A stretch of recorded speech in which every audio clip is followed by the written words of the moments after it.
Right, welcome everyone. We're here joined by Zeal and Noble. How are you gentlemen doing? All good. All good down here. Wonderful to be with you too. Likewise, man.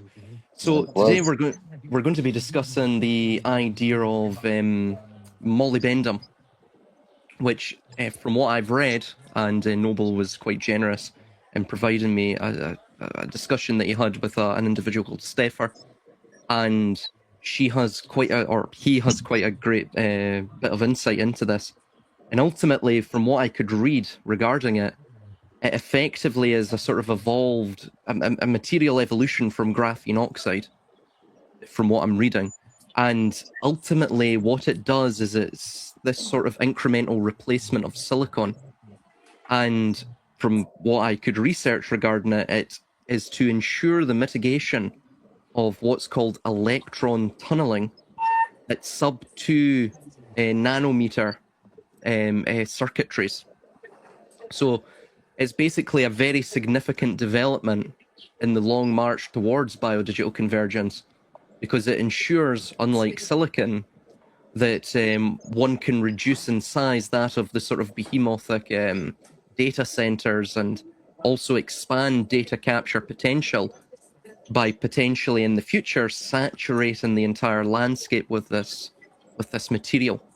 And it also states as well that a lot of the viruses and viral narratives are merely covers, guises, excuses, justifications, if you will, to hide the pollution of the mining and producing, and of course, introduction of this material into the environment. So would that be accurate, Noble, regarding what Steffer states ultimately? Yeah. I think you did a fine job of summarizing, at least in part, where she's at. Yes, the it's a complicated subject. It's one of multiple facets in this labyrinth that we're all navigating together. But I think you did a fine job of summarizing it. It helps, at least in my mind, it helps bring to closure some open questions that I've had with regards to some of the goings on uh, of the last decade, really, and just some of the what I think we might collectively identify as psyops and whatnot, or just events that emerge that seem, on the face of it, is to be quite complexing, right? It's like um, this helps us to understand, or at least it does for me, help us understand maybe one viable, um, well, narrative, if you will, for lack of a better, for what the hell is going on in this realm that we share and live in. So. Do you have comments upon that, Zeal? I'm going to get into a few bits of both reports and articles, but if you have any opening comments upon that. Well, I suppose that. Hold on a second here. Get my head together. Yeah. So as Noble was saying, this is it's a complicated subject, and it's easy to get neck deep in it really quickly with the technology. However, my opening comment on this stuff is, at the back of your head, one's head, myself included, I am keeping in mind the basic concept of a circuit, like an electrical circuit, or a circuit that's operating essentially on the electromagnetic spectrum. So that it might be, so we're talking about signals going from A to B and back again. And really we're talking about from the human body to the tech and back. So really, like, wherever you go into kind of researching about this stuff and reading about this stuff, you kind of have to come back to this concept of a circuit. And like, the rub is, like, in a traditional circuit, we tend to think of like copper wires, you know, joining A to B or whatever. But in this type of circuitry, there are no wires, right? That might sound a bit stupid, but it's kind of important to, from a thought experiment kind of point of view, to keep that in mind. So we're talking about stuff that's transferring over the electromagnetic spectrum. For example, it might be light based through the, what we call light. And in terms of light, it might be, for example, in the infrared part of the spectrum, or it might be in further up the electromagnetic spectrum into what we might call near to microwaves, but which would actually be in the terahertz band. So let's go back again. We're talking about a circuit, right? What is, and that's just as a basic overview, thought experiment stuff. And like another a thought experiment might be, for example, when I went into work the other day, they still have the old school COVID thermometer, and you just walk past it, and I'm like 8 foot away from this gadget, and I can read my body temperature. I'm not near it. So it's even to get your head around the basic tech at this point in time. Forget about where we're going into with some of this stuff, but even the basic technology and I put this comment at myself, is to get back to basics with what is the electromagnetic spectrum? What does that mean? What are we talking about here? We're talking about electromagnetism. We're talking about frequencies. We're talking about frequencies that can occur in terms of what we might call light, but they also might be electromagnetic in nature. So these kinds of things are important to keep in the back of your head. Well, for me anyway, when you're venturing forth into this stuff. And like very quickly, I'll just, Silas, that's just I can keep going, or if you want to stop me, or please finish your point. Keep going. Okay, so just on this topic of molybdenum, right? Molybdenum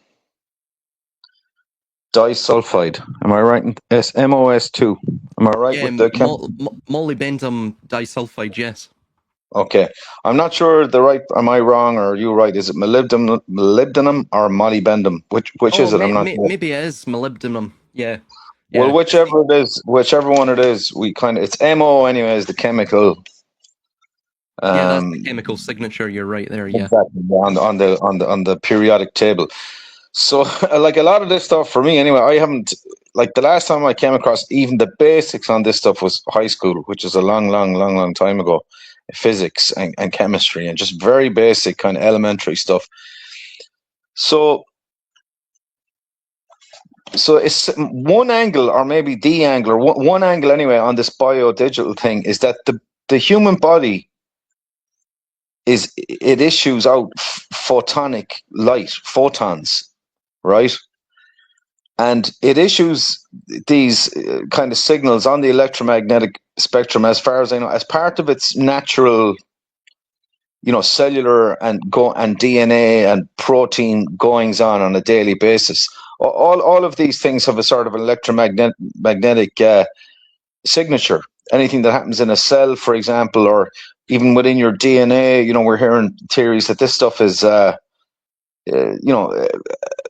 is coded between DNA and mRNA, is essentially electric code, and or your nervous system, etc., etc. So all of this kind of has an electric or electromagnetic sort of a field around it, or a basis to it, or some sort of a system. So if you think of it in very simple terms, if you tell your hand to reach out and grab the cup of tea or coffee, your hand will move out to get the cup, because your brain, assuming everything works okay, your brain has sent a signal to the muscles in your hand to reach out and grab that cup. So that's electric.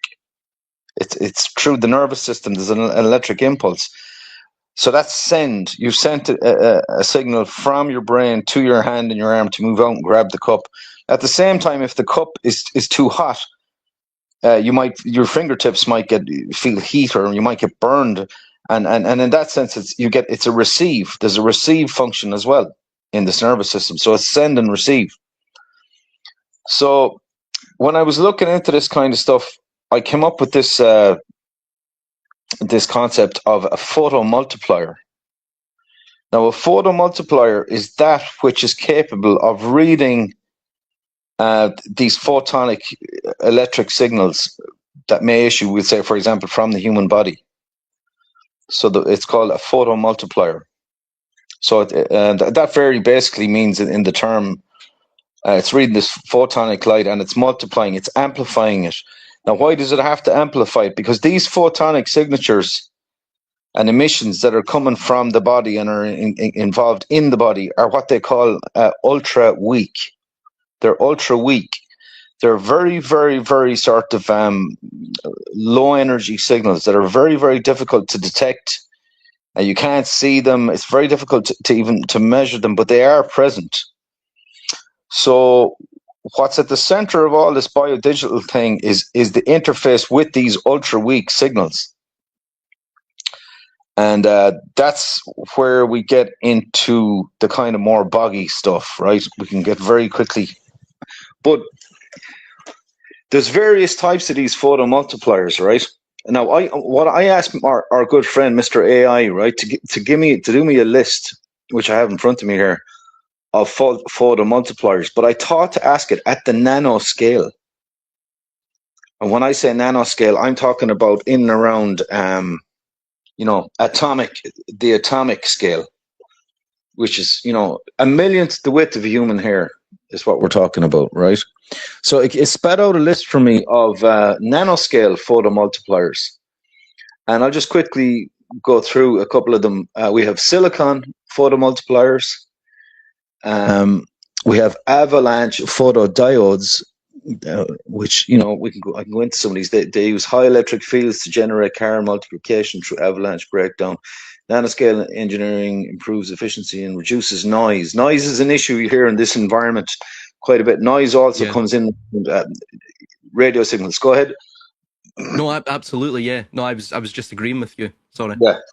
So a couple more micro-channel plate photomultipliers, nanowire multipliers, which is, we need a little bit more on that. What are nanowires? But nanowire photomultipliers. Then we have quantum dot photomultipliers, right? And then we have graphene and 2D material photomultipliers. Now, what does 2D mean? Well, as far as I know, 2D means two-dimensional. What a 2D material is, it's a material that is one atom thick. And this is central to the new technology, is this concept of a new type of semiconductor, right? Which is made from 2D material, a semiconductor that is literally one atom thick. So you're on the nanoscale. You're computing in the nanoscale, right? And also as well, that this photomultiplier idea relates to almost ensuring that the physical environment becomes integratable with the digital technologies themselves. And moreover too, when it gets down to the one atom thick, the physical environment and the biodigital environment become almost imperceptible in terms of the distinguishing between the two, Yeah. And just very quickly on this particular one, graphene and 2D material photomultipliers. One of the 2D, that's why graphene is important, because graphene is a 2D material. You can make a semiconductor that's one atom thick using graphene and some other materials, right? One of the other materials you can use outside graphene is MOS2, molybdenum or molybdenum disulfide. So that is where the molybdenum stuff is coming in. So the advantages of it, it's offering super fast response, broadband sensitivity, extreme thinness, and they are used in hybrid structures for improved performance. So that's one potential why the molybdenum is coming in, molybdenum disulfide in those nanoscale photomultipliers.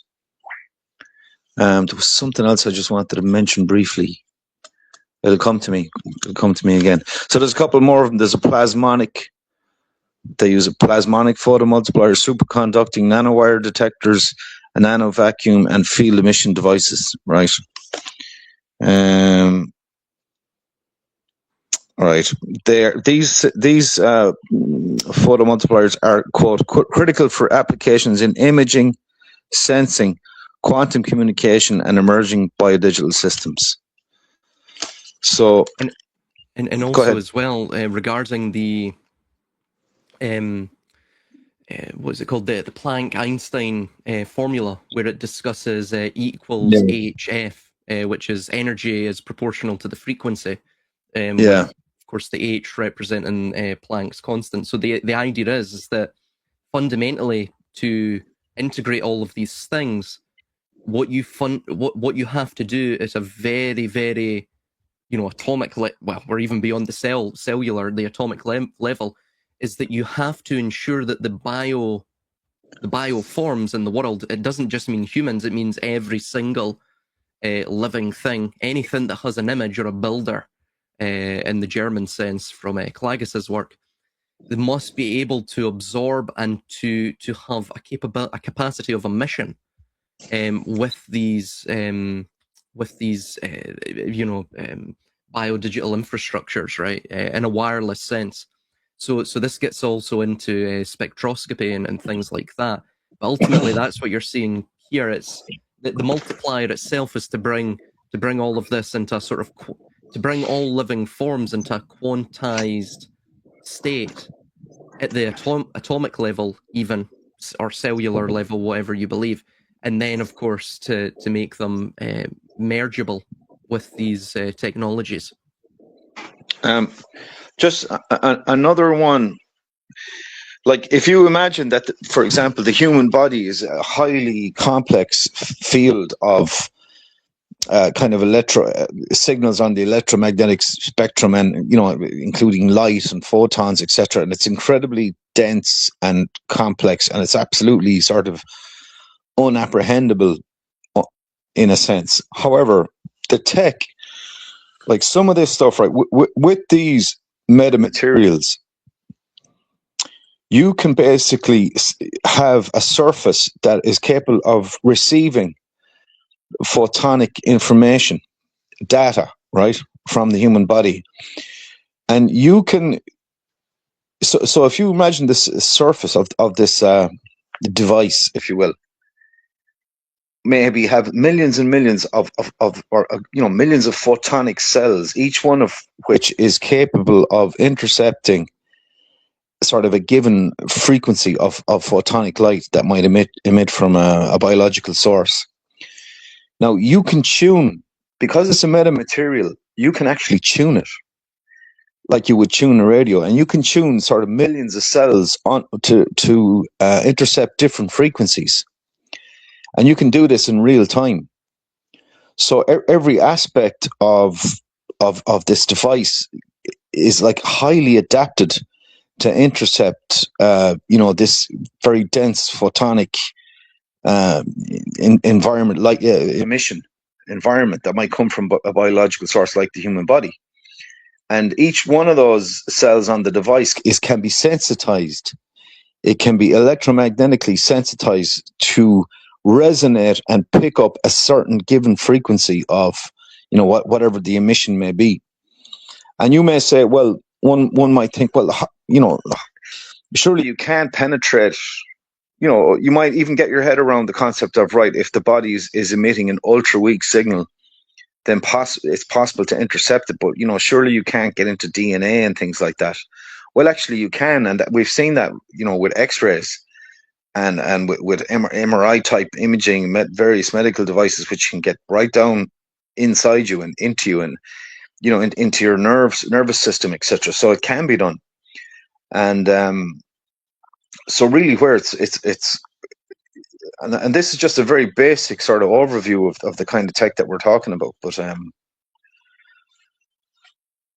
let me see if I can kind of come up with there was something else I was going to mention. I had a list here of, so for example, there's a distinction that we see in the academic world with these technologies, and I know this only because when I was in university, just very it wasn't a long time, but I used the sort of free access to the library to download a lot of ebooks for free, and also a few things on biodigitalism from the free access that I had to the university's articles and things like that. And what I found was there was a distinction between passive signatures and active technology. And so what they were basically stating is that to bring this into being, this sort of wide body area network, or these Internet of all things sensors, and also this ties in with digital twinning and all of this, is that one cannot just sit passively. One cannot just emit passively, right? For these things to pick up. Actually, you require to turn the human being almost into simultaneously both a power source, a microcontroller, and an antenna. So, I found that interesting. There was an article that I posted in the Discord, and I can't bloody find it now. But this guy was basically saying we have to bring this about. And so, basically, to give a very, sort of minimalist definition of these three things, the power source would be to sort of amplify and transmit the signal back out, right? And the microcontroller would be the process to, and this is the most important one, it's the middleman that sort of processes the raw analog frequency or signature of the human being, and of course all their sort of cellular data into digital data. And then the third one is that of the antenna, which is a sort of it's the sensor or the sense organ that is tuned specifically to sort of capture that macroscopic radio wave, and both at the receiver and of course us as the sender, and of course both of them will be both simultaneously sender and receiver. So this is how you'll develop a negentropic system, a system that's homeostatic. This is in this constant negative feedback loop, Before there, oh yeah, we've got photos here. I want to invite, I'll put these up, Zeal. I wanted to invite Noble just to make a quick comment on what we've covered thus far, and I've got a few videos and such that we will go through, and I want to get your opinions upon it, gentlemen. But without further ado, Noble, please. Yeah, thank you both for providing the depth, right? The level of detail. For many of the folks that are tuning into this video, I suspect have some sense of doing their own due diligence and trying to uncover what's going on in the world. They have some sense of what we're referring to and why we're referring to it. But, ultimately, us contrarians, those who are kind of seeing beyond the veil, so to speak, we require some level of nuance, right? Some level of detail. Is this real in quotes, or is this fantastical? And Zeal, thank you. I think you just gave kind of a first round pass at the legitimacy of this technology and the fact that it's not a far cry from a potentiality. More or less, at the end of the day, just to sum it up, as we continue to go through the detail, is to allow for a human being to become a node on a network, right? The network of all things, this type of thing. So, and again, thank you for just indicating that this technology isn't fringe and bleeding edge as well, right? These technologies have been made available for quite some time now. And I think we all can understand that which is made available to the rank and file in the forms of white papers and ResearchGate and all of this type of thing is probably a decade or two or three or longer kind of behind what is really considered bleeding edge, right? So anyway, whereas my area of interest isn't into the depth of the technicalities. I do think it's rather important to at least address it. And I thank you guys both for doing that. So that's what I have to say at this point. We'll go into, well, I just want to show these. Do you have any other comments to make, Zeal, as I'm showing these images? Not really. It's just like, I'm just trying to think of the thing in a kind of as basic, like almost like a mechanical understanding of it, but not like, I'm just trying to get my head around how might it work, like what kind of, Mm-hmm.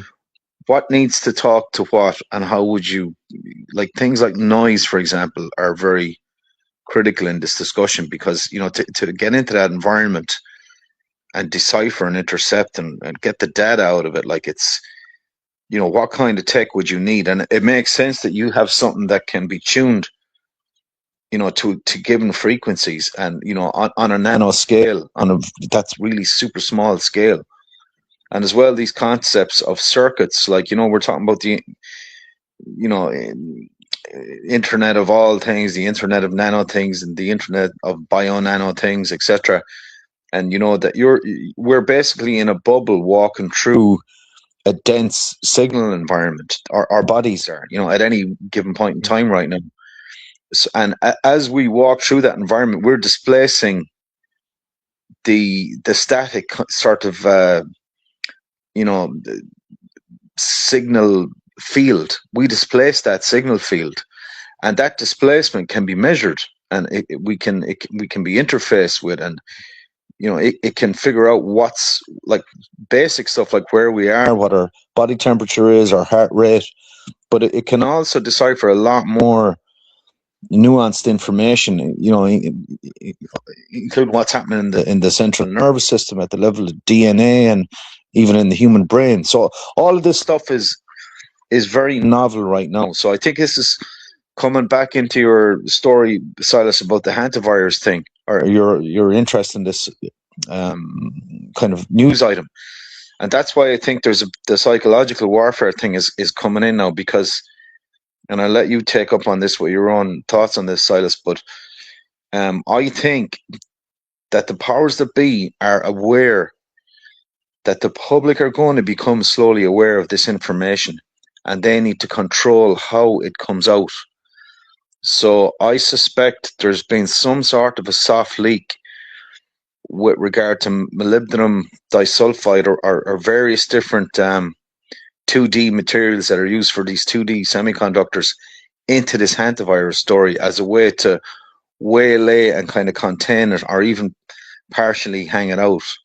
But anyway, I'll let you take up, Silas, with your thoughts on it. Well, I mean, yeah, that was something I was going to get into perhaps after this video, because it provides sort of the semblance of my ideas surrounding it. Now, there was I was going to ask you guys, do you suspect that what we're seeing, and of course a lot of this is coming out of La Quinta Columna, they're not, I don't think they're talking about the molybdenum or however it's pronounced, but they are discussing, they're sort of resurfacing the idea of graphene oxide and it being linked to hantavirus or something like that. Is there the potential that this is all just narrative?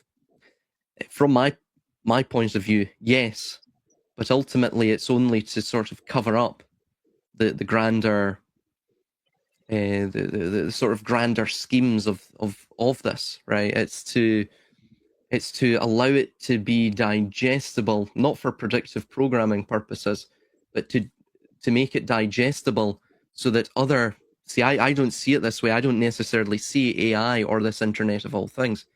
I don't see it as a deity. I don't see it as divine or a divinity. Even if they were to bring in this system, ultimately they can't get what they're trying to correct is ultimately well, as Eros states, the Heraclitean flux, which is this juxtaposition, or pardon me, this characteristic of time that one can describe as war, strife, and but ultimately the sort of ever-changing nature of reality.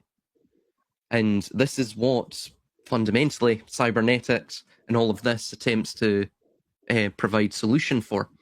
The autopoiesis, the self-regulating system, that of negentropy, which is the negation of decay, or the negation of entropy, the negation of time's sinews and effects upon oneself, and of course upon power itself too. And ultimately it brings them to a point where they no longer have interaction in the outward system. Thus, they will, because of course, fundamentally everyone will be within this singular organism, this singular biodigital organism. Therefore, they will no longer have flux. They will no longer have strife. They will no longer have death. And thus, everything will become one, will become monadic. It will become of God. And so it will return back to a sort of almost a non-existent state, because existence itself is determined by negation. So it will be brought into this state of sort of a primordial, a primordial paradise where there is no conflict, there is no passage of time. It's sort of this timeless, deathless island, this loveless isle, as David Bowie called it, and what is B-side the Superman. Very interesting song with interesting lyrics. Anyway, that's the idea I think they're pushing towards. Everything that you see, in terms of what we're, privy to here, absolutely, this is only either it's a red herring and it's incorrect, or it itself is only partially true, or of course it's totally out of date as well. But ultimately, it's because we know this to be the case, because power itself is fundamentally, it requires this, right? If you are one of the powerful, you're one of the philosopher kings, the elite, the ruling class, you understand in and of itself that you can continue this sort of narrative ploy, these narrative ploys, this grand narrative structure, where you sort of lose one mask, don the other, lose one narrative, don the other. You can do that for quite some time, but you can't go on forever. And eventually, time takes its toll, and it asks for its due. And this obviously relates to the end of your system itself. So the only way you can get beyond that is if you take out the fundamental igniters and initiators of the mechanism of time, which is, as I've stated, it's the interaction quite literally between people. So you need to fundamentally, ultimately biodigitally lobotomize them, so they become one with the system. You could call it a hive mind, but it's even beyond that. It's something entirely different. It's not even a hive mind, because a hive mind is to maintain the drones. It's that you want something which has the sort of controlled artificial sensation of motion, only in so much as it serves your base personal desires as the elite. So this is the idea I think they're fundamentally going for. Where it's still in its primitive stages right now. So we might be, I don't know, 40, 50 years away from it. Maybe more, who knows, right? But that's my 2 cents upon it. I hope that sort of answers your question. But jump in, Zeal.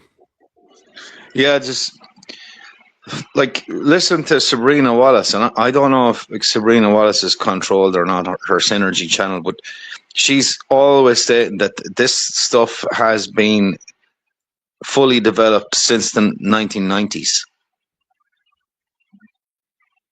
Well, yeah, So it would make sense if in so much as the various policies and narratives they put in place, it would almost, again, you wouldn't do all this if you hadn't the technologies there in reserve to deploy. So I mean, there is a potential there. Yeah, sorry, man, I interjected. No, but at the same time, as having said that, you see, there's still the possibility that some of this is spoof or spook or a phantom.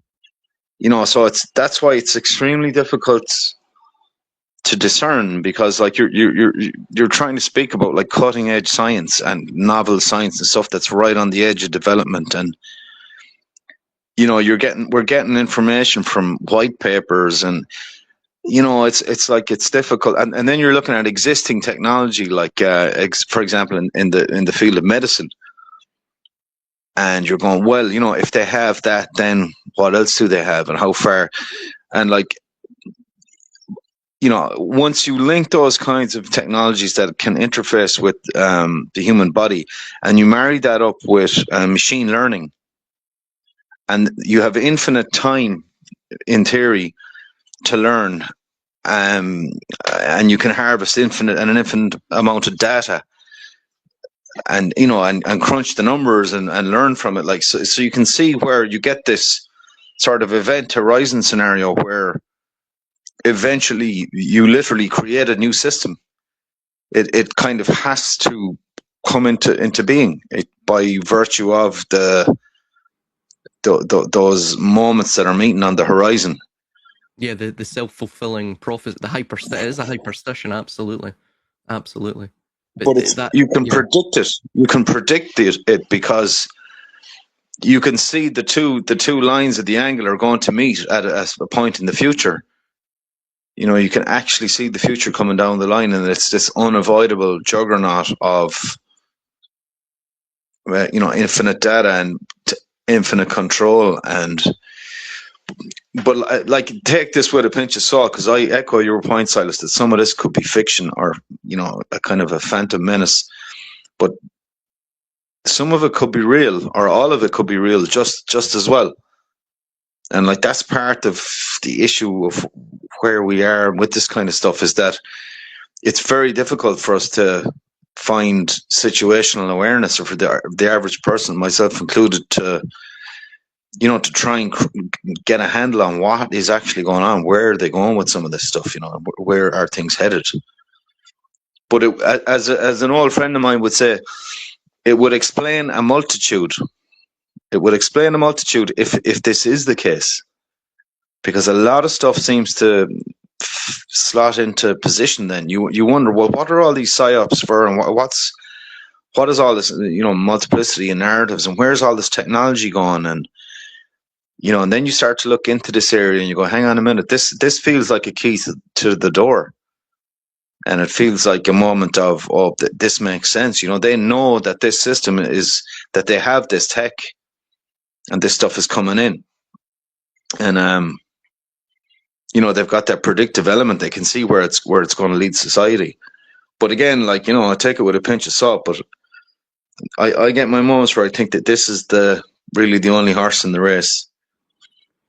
Yeah, that's my unfortunate takeaway. Please, Noble, jump in.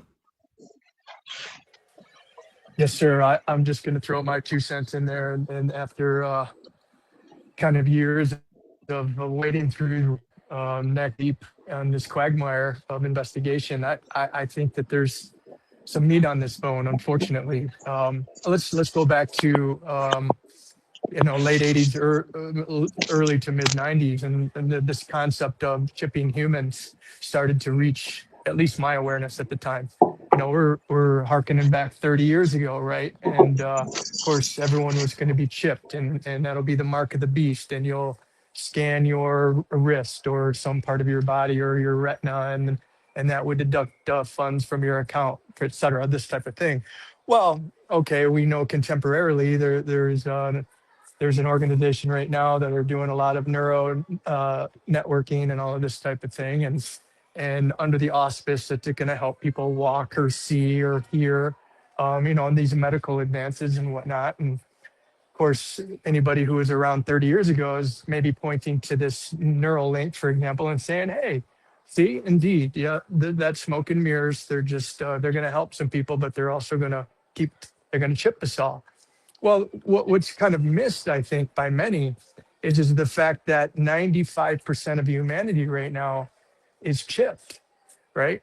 and they, okay, it's just a little bit different than what we anticipated. They walking around with a phone that they spent somewhere between 50 and $1,000 on, right? Everybody carries said chip, right? And so, okay, perhaps this data that is received from our phones, for example, isn't the type of data that we're talking about on this call. But I think we can all recognize the emergence of wearables, Fitbits, whatever. There's a number of human beings that are choosing to wear electronic technology that interfaces with their phone that they already carry around.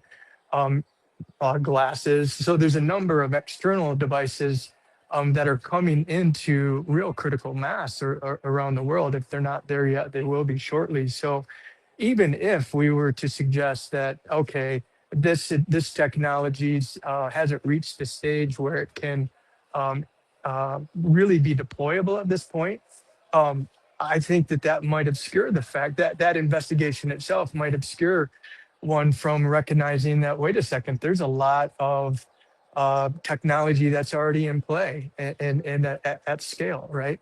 And so, at any rate, to me, motive, as I ask myself, okay, if I were king, right, if I was running the show, if I was one of the people at the high table, and I was trying to retain power, retain dominion over, in this case, humanity or perhaps all sentient beings, what would I want to do?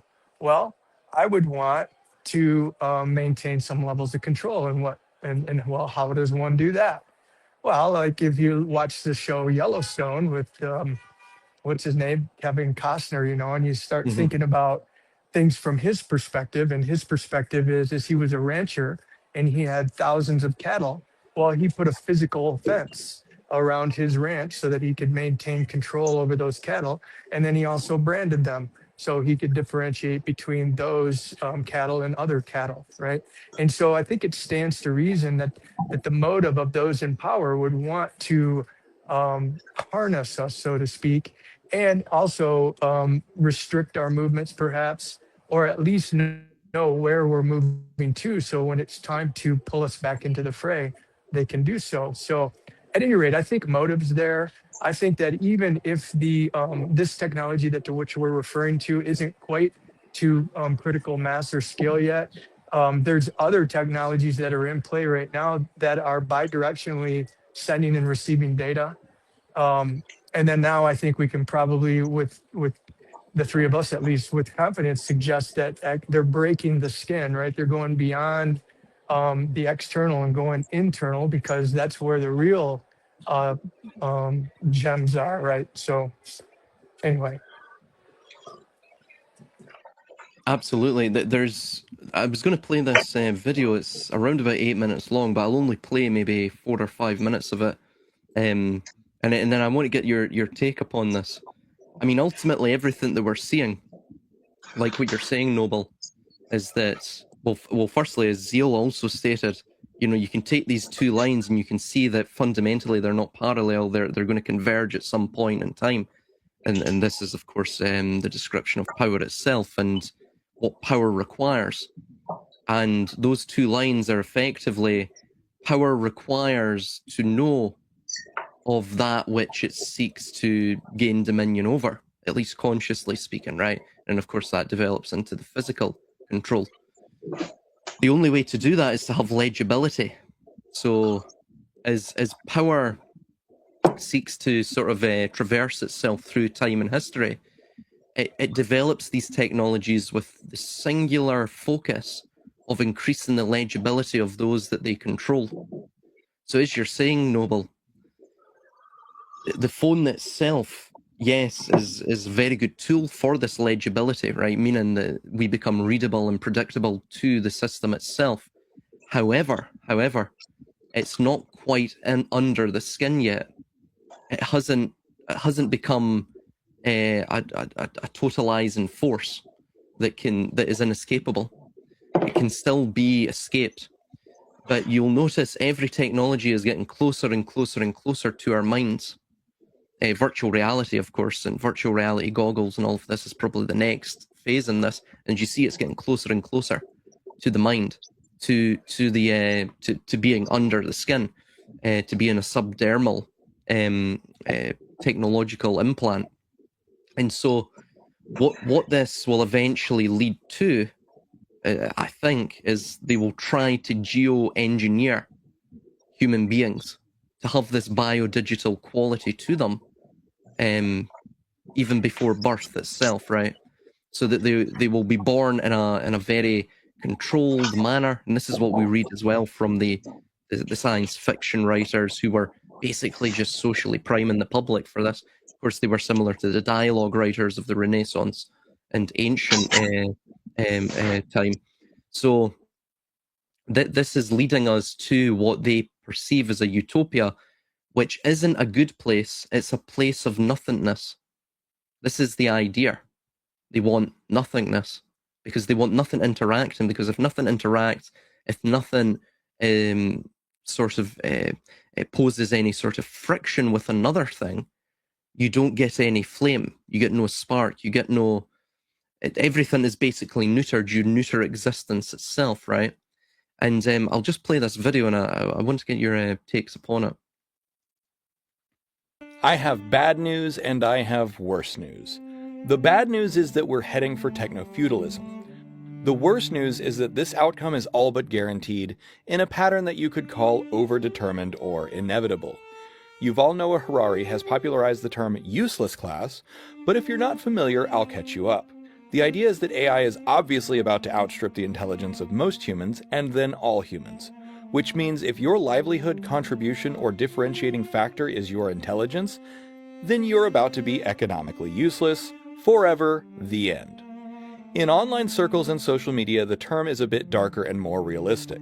They say permanent underclass, usually in the context of prepare to be a member of the permanent underclass, or you have a year or two to escape the permanent underclass. But both of these terms are too generous. Why? Because they include the term class, which implies civic standing that may or may not actually exist. History is rife with examples of disempowered, marginalized, and disenfranchised people. Calling them a class is charitable at best and outright dangerous at worst. Chinese peasants under corvée labor systems were pressed into service and died in droves to build ancient China's mega projects, including canals and the Great Wall. They were not slaves insofar as their service was not permanent, but it was forced and often lethal. Why? Because China could afford to waste lives. The fertile river valleys produced an annual crop of humans, a renewable resource that warlords and emperors could treat as disposable. Keep in mind that they still needed these humans under this regime, and mortality rates in those projects were often north of 50%. Under a fully automated economy where robotic soldiers fight the wars and AI agents run the businesses, your body is a net negative to the economic system. The Nazis used an even darker term, which is more apt to what you will be under this regime: useless eater. Technically, the Nazis used this term to describe disabled people. Lovely, I know. But it's worth naming the anxiety outright. I am merely giving words to the fears and articulating them clearly. Personally, I was resistant to this worldview. That is, until I started researching it for my next book. You see, we all live under Enlightenment-era delusions that there are so-called natural rights of man. But in reality, those are legal fictions. Historically speaking, such grandiose language of the Enlightenment and other romantic thinkers came after the blood had already been spilled. We remember events like the American Revolution and Glorious Revolution proudly, but make no mistake, they were bloody affairs. Wealthy thinkers and poets came afterwards and wrote pretty language to justify the bloodshed and the new way of being post hoc.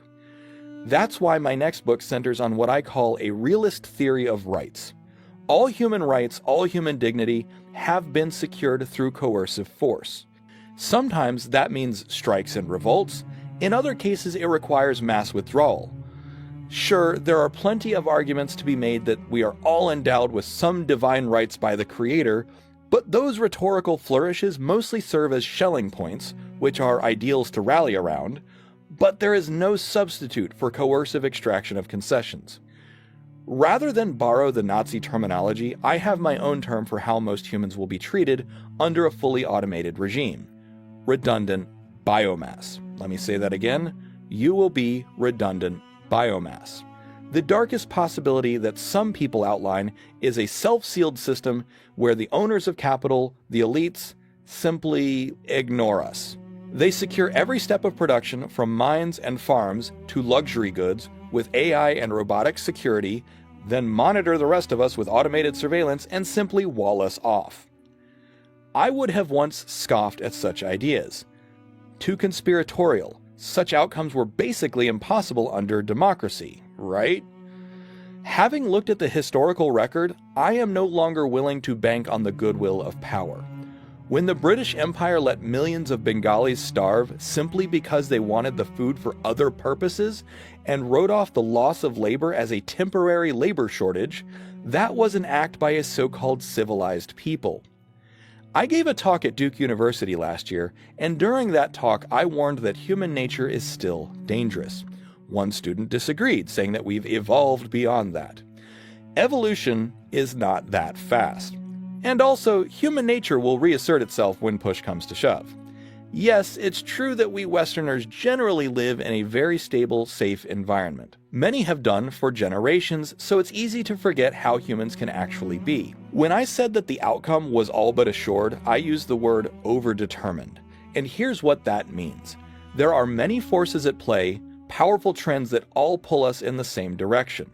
The first and most powerful is geostrategic competition between the US and China. This is the Cold War 2.0. And it guarantees that AI, robotics, and automation will be treated as first-class political and capital priorities for decades to come. In that time frame, automation will surpass all human capabilities. The second most powerful force pushing us in this direction is capitalism and neoliberalism directly. The data center and AI build-out is the largest private mega project in human history, full stop. By 2030, we will have spent trillions of dollars on AI infrastructure, which will eclipse every mega project in history, public or private. We've already surpassed the Apollo program and Manhattan Project. The market has already spoken. The third major force is rational economic decisions combined with creative destruction. When push comes to shove, every business, household, and government makes the economically rational decision to go with the cheaper option, even when the cheaper option is sometimes worse. As AI and robotics ramp up, automated goods and services will be significantly cheaper. They will also end up being better and faster. Now multiply that preference by 340 million Americans, millions of businesses, and 200 nations across the planet. This creates what's called an attractor state. The inevitable outcome is a maximally automated economy. That includes all production and military. Why? Because humans are slow, dumb, and expensive. Humans are always the weakest link where technology is concerned. Now, it's not all gloom and doom. I am a techno-optimist and a techno-progressive. But I am also a structural realist, which means I take incentive structures and attractor states and macro trends very seriously. We're arguably already living under techno-feudalism.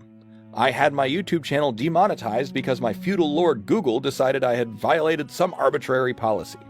Well, there goes more than a quarter of my income. Whoops. And my appeal process is an automated process that is checked by some non-English speaking worker across the globe who's just checking a few boxes. Meanwhile, tech bros in Silicon Valley want you to believe the market will work it out. We are heading for full automation, which has the potential to be both beautiful and glorious. Imagine fully automated cancer research, space exploration, and environmental rehabilitation. Solar farms that build themselves, schools that solve Bloom's 2 sigma problem, and more. That is the promise of automation. But all technology is a double-edged sword. The self-same automation that can liberate us from drudgery and create abundance also, by definition, makes us economically, structurally, and politically irrelevant. That is obviously not good. And this is the focus of the next leg of my work. For now, my book Labor Zero, which looks exclusively at the economic and household income question of this post-labor world we're building, comes out later this year. We're aiming for a launch in July or August. I've already begun my next book, which takes a hard look at the civics, power, and governance of a post-labor world. The outlook is grim, but there is still a path to a brighter future. After all, the owners of capital are still dependent upon human labor, at least for now. That means we have a collective veto. We can halt all production. But make no mistake, we are losing that veto power inch by inch to the automation. Thank you. Yeah, so sorry, I thought it was quite a good video just to play all of that. So the idea that's really being expressed there is that this is happening. You know this firsthand, Zeal. You've worked on these data center projects, so this infrastructure is being built out, whether we like it or not. Of course, this is the issue as well. See, I actually think, of course, many in the conspiracy culture will see all of this that we're discussing right now, and they'll see it as, in a way, a sort of that we are reacting to all of this, to the mainstream, that we're being trapped by the mainstream, that this is being put out by the mainstream itself, to ensure that we become locked in fear and thus trapped and so on and so forth. I'm not necessarily fearful of this. I mean, it is what it is. I mean, what can you do, right? We can only sort of speak out against it and draw attention to all of it. But here's the thing. I actually, a bit of a reversal, reverse card. I actually think the conspiracy culture itself was cultivated over 20, 30 years. If you're correct, Zeal, and they had this technology back in the 90s, they were already making preparations and plans to institute this fourth industrial revolution, this dark enlightenment, this technate. Thus, they would have been putting into place the informational containment chambers, both online and offline. And so you need to strengthen those. For example, let's take conspiracy culture. Those are the emergent intellectual class that could actually subvert all of this. They could establish revolutionary ideals and movements that could upend and overturn this. So what do? Well, you basically bring them on a pathway towards what fundamentally I would describe as solipsism, where they believe all of this is fake, it's all a hoax. All of these data centers are just props. There's nothing to them. It's just a big, elaborate ruse, which is a rather dangerous, it's a dangerous gamble to take, because the other side of the gamble, the outcome, is this, of course, as a redundant biomass, you become totally deleted, and you're at a point where you can't do anything about it. So I think all of the conspiracy culture was developed to hide this, to provide a cover for, so that you paralyze and you neuter and castrate the potential emergent competition to this. And so, that's sort of a polemical stance that I'm exploring right now. But I don't know if anyone has any opinions upon that idea. Yeah. Well, Please, I Zeal, don't you know. Like first. my kind of stance on it is like basically that we're at war. Like a new kind of warfare, and the warfare is against society, really against us. So like, even though it's a dark and kind of paranoid position to take, like in one sense, in another sense, I'm personally just trying to itemize the information and kind of just get a sense of what's potentially happening to us. So I kind of defer to the worst case scenario as being the actual scenario, because it costs me in terms of, it's not the happiest kind of thing to be thinking about. But in the worst case scenario, like, basically it's good news if I'm wrong and I haven't kind of lost anything except for maybe a few extra gray hairs wondering about what's going on. But if I'm right, I'm a few steps ahead of the game, or at least I'm I'm on point, you know. So that's kind of my mentality with this kind of stuff. Is like I'm watching it and I'm itemizing it and I'm trying to see where are the hits coming, or where are the hits likely to come, and what is the nature of their game. Well, So here's I something kind I want to ask before Noble jumps in. You've worked on of these data center jobs. Would you agree with the premise that they're all just props, elaborate ruses and props? no, I think myself right off the bat, I think that's far fetched kind of relativism and kind of head in the clouds kind of stuff. I absolutely would not agree with that. I think that they are de facto harvesting. They are like, if it walks like a duck and quacks like a duck, it's a duck. To me, they are what they are, you know. And that's not a dig at what you mentioned as a potential. I agree it's a potential, but I think it's way far off that's too far out there for my money. Oh no, I concur. I'm just Yeah. putting it forward. I'm just asking your opinion. No, I totally agree. But this is what a lot of the conspiracy culture, I think, is bred, and I see it being cultivated by the system itself to basically Yeah. hide what they're doing, so they have no Yeah. opposition. You know. Well, like for example, if what you're saying is, and I'm not aware of this analysis, but like if there are people out there that are thinking that all this data thing is just a hoax to cover, I think those people at best are misled, and but are more likely those kinds of narratives are seeded by the power structure as a kind of a diversion, like a war kind of thing.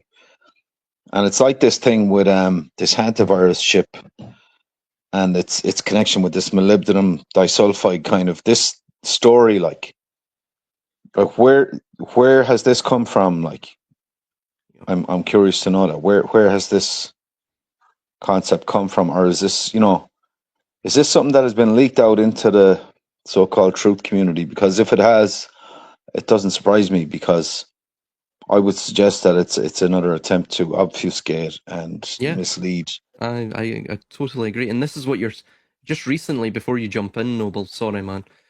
Just recently, there's on Fox News, you know, the whole internet's going haywire over it, right? Well, at least the sort of fringe or dissident masses and the various ideological circles they're in, regarding a guy on Fox News, and you could see what they're saying is the seam of his mask that he's wearing, right? The silicon mask, and you're thinking, why are you paying this any attention?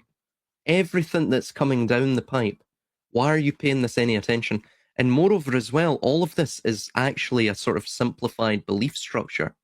What you see in the conspiracy culture is ultimately, and this is my opinion, again, it can be polemical, and it probably will be highly caustic to many people. But from my standpoint, my honest, genuine standpoint, is that what we're seeing is that they put out these baits for us to sort of jump on like a bitch on heat, and we utilize all the fakery so that we can reinstill the idea, this sort of dogmatic idea of the pattern that they are just deceptive and all of this is fake, right? This is why they put out the fakery.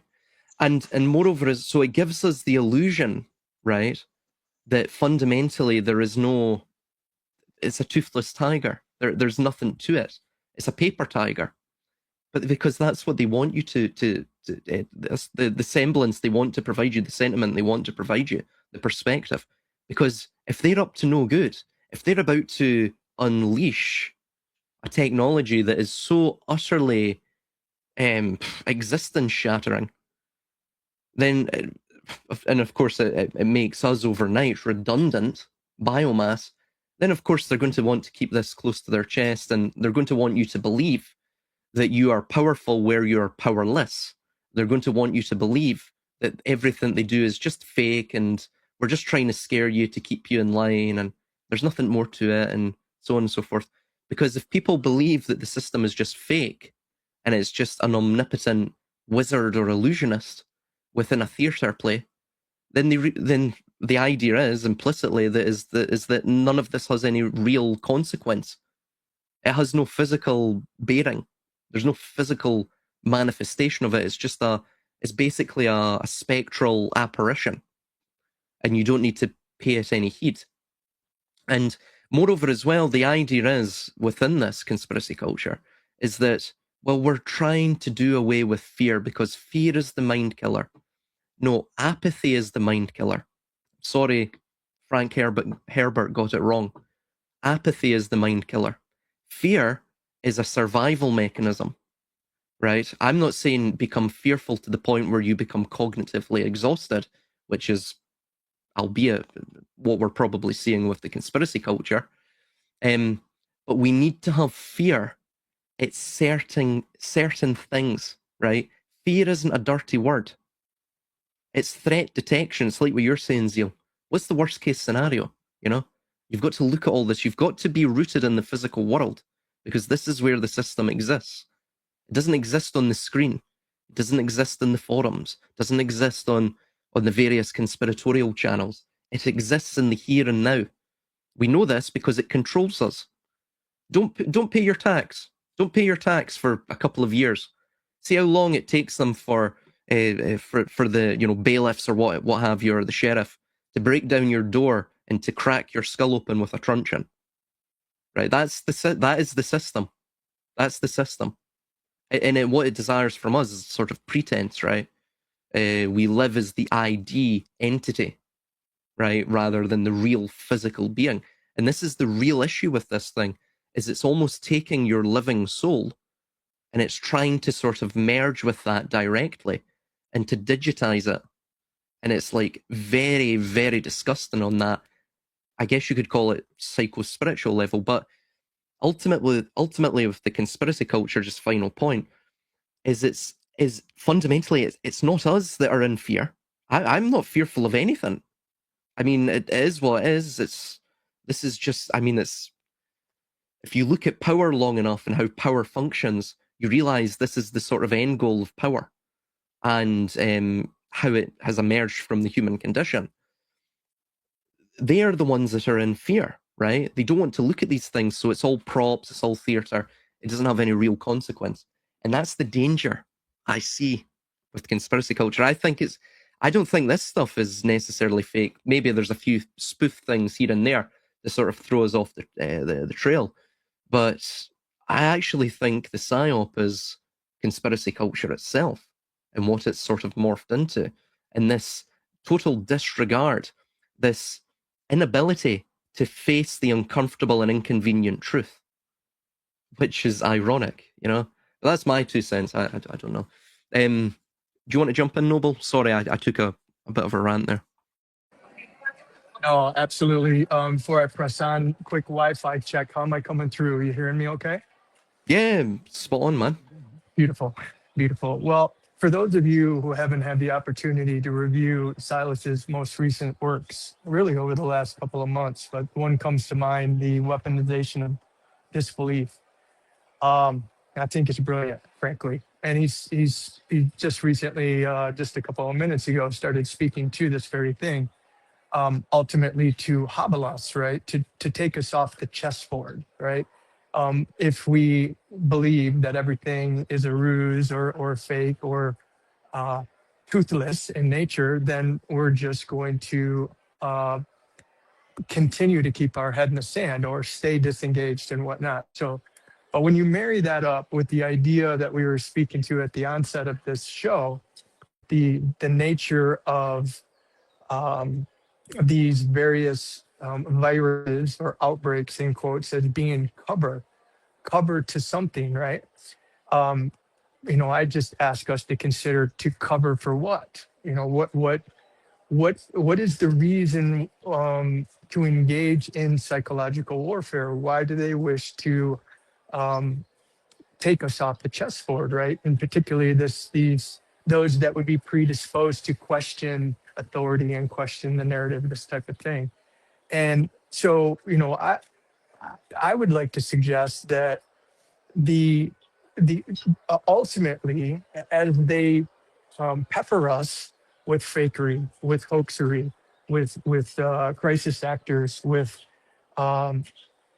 in the beginning and the onset when we were all of these horrific, seemingly horrific things, right? We the Of course there was an emotional response to this, and we were engaged in this, and it elicited all sorts of different emotions and yeah, abject fear and this types of things. But as we move towards seeing the fakery for what it is, as they move us toward that on purpose by showing on Fox News a commentator literally, where you could literally see the latex. I saw the video that you were referring to, Silas. Literally, you can see the fact that the man is wearing a mask, and it's just one of those things, much like the missions to the moon and this type of thing, where there's so much obvious deception. They want us to move into this position of viewing much of what's happening to us is fake. Look, the first time that I was exposed to this idea, I have to admit, I was not of age in order to understand it, but it's the first time that I saw The Wizard of Oz, right? For those of you who don't recall, when Dorothy goes from Kansas into the dream state and goes into Oz, we're presented with color. I'm quite certain it was the first color movie or partially colorized movie in the United States, if not the one of them, right? And then, of course, at the end of the show, at the end of the movie, we get to see behind the curtain. We get to see that the all powerful Oz that was ruling by a fear, the masses in the Emerald City and on its outskirts was doing it as a ruse, right? It was fake. And so this damn idea of fakery has been seeded into us since well beyond contemporary times, right? It goes back a long time. So flash forward to cover for what though? At the end of the day, if the magician gets us to look to his left hand because he's doing something with his right hand. And so I always ask the question, okay, well, what in the hell are they trying to do then? And if this elaborate Hollywood, all the world is a stage production that we've been presented to at every level, then what are they covering up, right? And I would suggest the very topic that we're talking about today is it, right? What could be more, I guess, diabolical than wiring us all up to the network? I mean, what could be more of a mechanism of abject control, right? And so why not get us to cast our gaze to the Middle East for the perpetual wars, or to the television set because we need to see whether or not we have to put on a mask, keep us in this state of suspense every day, all day, every day, right? And so what for, right? It's so that they can erect the digital fence. It's so that they can create the digital gulag, and of course, we haven't spoke to it now, but in addition to the surveillance apparatus that's being installed all around us, everywhere we turn, and perhaps even in our own bodies, we all know that we're moving from the analog to a digital currencies, right? And so every single transaction that we do anywhere in the world will be fed into these data centers, right? And ultimately be tied to credit scores and this type of thing. And so I believe in short, at the end of this little monologue here is that this we are witness to all of this is cover for violating us in the most heinous way possible. Right, to totally try to capture this. And I think before we wrap up this particular video, let's get around to, okay, well, how is this going to inform our our conscious action, and how are we going to press on if we assume for a second that some of what we're talking about today is indeed real? How are we gonna press on in this life and whatnot? So Well, absolutely, yeah. It's see, there's also, there certainly is a higher sort of psycho-spiritual dimension to this as well. And this is the thing. This is the thing I think that ultimately this technology is trying to hide. Because if the nature of the soul is unquantifiable to power itself, though power requires it, by, of course, hoodwinking the population into effectively propping up the hierarchy, then, I mean, ultimately this explains, the sort of dastardly thing that they're after, which is they're trying to take our eros, our love, our soul, even our bodies, right, which is the expressible instrument of the soul.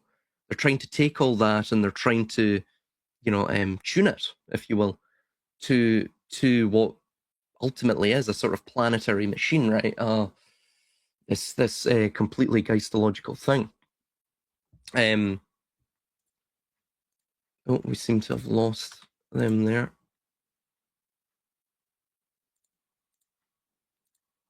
Oh, yeah. I'll see if he can.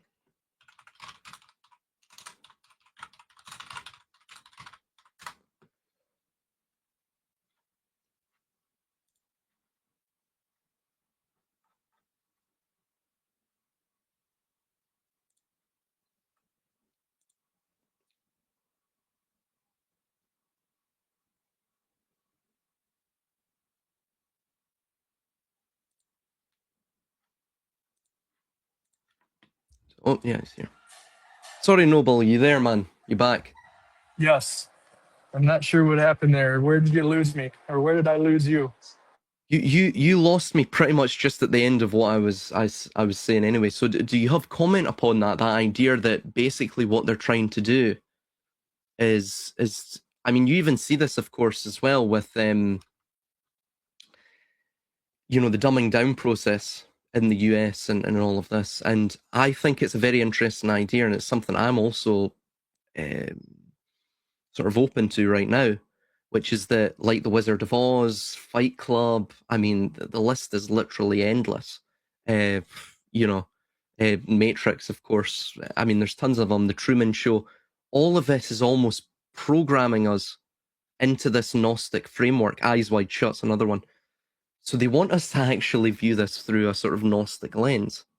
I think, and what that does is they want us to view the system just purely as fake, as theatre, as ritual, which is, of course, what you see in Eyes Wide Shut, right? You see, of course, you see the physical orgies, you see all this physical debauchery, but you don't. I think he leaves the place before you see the physical ritual where she is sacrificed. So I always thought the implication was from that, the inference is that perhaps they're trying to show you it's all cape and theatre. It's all just masks. Which of course it is to a degree. But how is that spurring on the physical architecture, the physical presence of the system itself?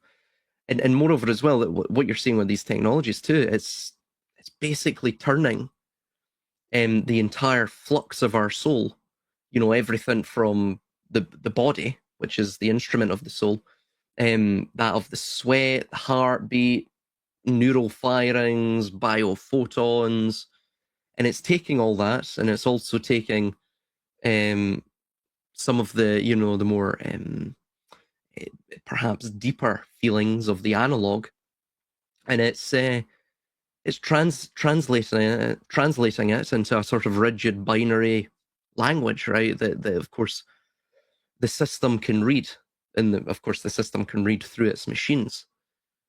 So it's very, very sick on that level. I mean, there's really no other way to describe what they're wanting. What's the teleology of this? Why are they seeking to distract us? It's like what you're saying. This appears to be the only reason. See, power only controls because power is in constant flux. It's seeking to progress to something. If it wasn't progressing, the elites would just end it all in civil war and kill each other. Because sure, you can keep this wheel spinning round and round and round and keep everyone in a sort of stagnancy, right, of an event, which absolutely, yeah, the system does to a degree. But the pyramid, the apex of the pyramid, the elite themselves, the ruling class, they themselves are progressing to something.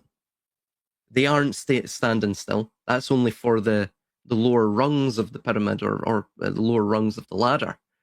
They've got their sights set on something, and of course, what their sights are set on is once you get to this point, you lose any sort of modicum of, through all of the dynasties, this dynastic pattern of control, you lose all semblance of your humanity and empathy and anything like that. You're no longer a wise elder anymore, a philosopher king, right? You start to utilize everything that you know to control society. You utilize it to try and escape death. And by the way, this is fundamentally what we see in some of the mythos surrounding Atlantis and other precursor civilizations. Even in Kabbalah, they have these ideas too, these myths surrounding, the wise elders or the noble wizards or what have you, turning into sort of wicked wicked sorcerers or something along those lines. And you actually see this in Tolkien's work as well, right? With the Numenorians, that they become entranced with Morgoth, where Morgoth states that death isn't a gift from Iluvatar. It is designed to keep you imprisoned, and you must escape from death, and so on and so forth, right? So, I mean, fundamentally, that's what you're seeing here. This is a place for them, a technology, a point of origin from where they can digitally terraform the human substrate so that they can bring the world into a point where there is no longer any sort of interaction going on. Thus, there is no Heraclitean flux. There's no time. There's no war, strife, the ever-changing nature of the world. Thus, in and of itself, you don't have the problems associated with basically human thinking and the human mind, and this revolving of the human around the most totalizing of all negations, which is death itself. So because you've got no interaction, no one has any sort of they've got no ideas surrounding death. They've got no, which is that is what sort of brings us into that Heraclitean flux of time and strife and war. And thus, you have basically a perpetual flat line system. You've basically got, as Kabbalah calls it, the Adam Kadmon state, the primordial man. It's this state of just nothingness. Utopia, quite literally utopia. So sorry, I went on a bit of a rant there, man. If you want to jump in, Noble, and we're joined again by Zeal. This might be a good opportunity to introduce some things I've been thinking about, and it's it goes to motive. What is really desired? In other words, why do you corral the animal? Why do you corral the human? Why do you wish to control? Right? It's and you just presented a viable motive, a deeper motive for the rationale to go through this effort, or just the nature of power, for example. Let me maybe throw some other thoughts your way, and I'd love to get your thoughts on these, and also Zeal's. It's the way that I was thinking about this previous was the idea of the import of controlling perception, right? And of course, the powers that be have their finger on the apparatus that delivers the sensory stimuli to human beings, right? Hollywood, the music industry, media, this type of thing, right? And so they've captured, for the most part, most of humanity's perception, which of course uh, essentially helps a native formulate beliefs, and then once their beliefs are formed, that generally informs one's action, right? And then so if you are priming um, the cattle at the level of the perception, well, then you can predict, or you can essentially um, guide the actions ultimately of the human beings in this case on the earth, right? So, and that seems like that would be desirable for those that are in power, this type of thing. So, but why? I mean, so can we put on let's put on our kind of deep esoteric spiritual lens for a moment and consider the nature of our experience, the nature of this reality. And of course, obviously, those that are watching this are going to have various different perspectives on what's really going on in this particular realm. But I'm of the notion that human beings are, at least in part, part of the process of creating their own experience. Right? We are co-creators. We and I probably have a more aggressive position on this. I think that humans have a real agency, and in other words, we are responsible for our experience in this particular realm, right? And so it stands, if that it has any weight, right? Um, if that has any bearing whatsoever, then it stands to reason. Again, if you get control of the device by which a human being takes action, essentially you grab the reins of their manifestation machine, the agency of a human being to bring forth manifestation in this particular realm.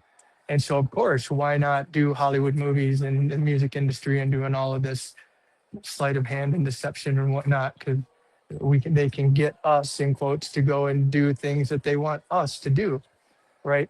And so one would suggest that if you can go deeper, if you can get inside where the sensory apparatus, kind of like if you can get into the core part of the machine, the compute device of a human being. In other words, if you can bypass the boundaries that human beings put up. Say, for example, like this, you close your eyes, you can't see the light, right?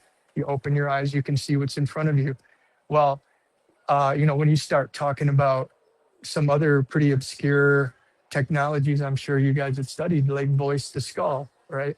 And you can get beyond these this more analog, for lack of a better tools by which they can maintain dominion over the very beings that create our shared experience. And so that's kind of what I was thinking. And so, but if we go back to this concept of loose, and I'm almost to my point here, this concept of loose that you've spoke about so many times, Silas, and of course you have two Zeal, and I think Monroe is one of the ones that pioneered this idea, and it stands to reason that us human beings, we are radiant, and we're emotional beings, and we're energetic, as Neil suggested at the outset of this video. We're not just lumps of biomass. In my perspective, we are the very thing that which creates this shared experience. So at any rate, excuse me, one would suggest that when we are distorted as human beings, that energy isn't as pure. It's not as prime. It's not as optimal, if you will. Why not ultimately? Why not? I mean, well, I'm kind of thinking maybe beyond what we're even talking about right now. But why not create for those that remain after this wiring up seems to be happening of us humans to the network? For those of us who adapt to that and remain, why not corral us into cells, so to speak, or hive, so to speak, where we find coherence? Actually, encouraging the human to actually resonate at higher levels, like bear better fruit, right? Why not? I mean, it's kind of like the fatted calf um, analogy I was sharing with you the other day, brother. It's like, hey, man, at the right before the calf goes to slaughter, right? They fatten it up and they marble the meat and all of this stuff. Why? Well, it's more desirable for those that are taking part in the delicacy of the calf or whatnot. So my what I've been kind of playing around with is why wouldn't you want to, if indeed human being is has the majesty and the agency that I'm suggesting, ultimately after you've garnered control over most of the masses, why wouldn't you want to sweeten it? Why wouldn't you want it to bring in the coherence? Because I would think that that would be the most potent elixir that they could extract in some way um, towards whatever uh, outcome they're looking for. But anyway, I'll pause there and let you guys weigh in on that. I know it's a lot to take on board, but maybe I've got too much idle time on my hands these days. Don't we all? I'll let Zeal jump in as he's joined back, but I have a few things to say upon that. But if you want to jump in, Zeal. Yeah, you kind of caught me on the hop there. What was the main point? I can. The main point is that the real fruit. At the end of the day, when we look at motive and we ask ourselves why are they wiring us up to the network? Why do they want to retain control? The Kevin Costner is because he wanted to keep his cattle so they could go to slaughter, so that they could feed. He could make money, and then he could feed the people that wanted to buy this. What I'm suggesting is that human agency um, is the real magic and is the real fruit. And so at the end of the day, once you corral human agency, that which is responsible for generating the shared experience that we're having in this realm, why not heighten or sweeten the louche, so to speak? Why not bring it into coherence and in love and then extract it, as opposed to right now what I believe that they've done, like in Monsters Inc., right? They've scared the shit out of the little kids and then they extract the louche. Okay, it's energy, and maybe it's a potent energy, fear, for example. But wouldn't you think that love, for example, or harmony? Think about the nature of a song. When there is a song being played, and there is harmonics are involved, we are drawn to the harmony of a certain song, right? You guys are both musicians. When it's distorted, I suppose some people are drawn to the distortion, but it's less sweet. And so I was suggesting that at the end, once they get their arms around us digitally, why don't they, for those of us who have adapted to the augmentation, why not put us into coherence and then attempt to extract the sweet louche?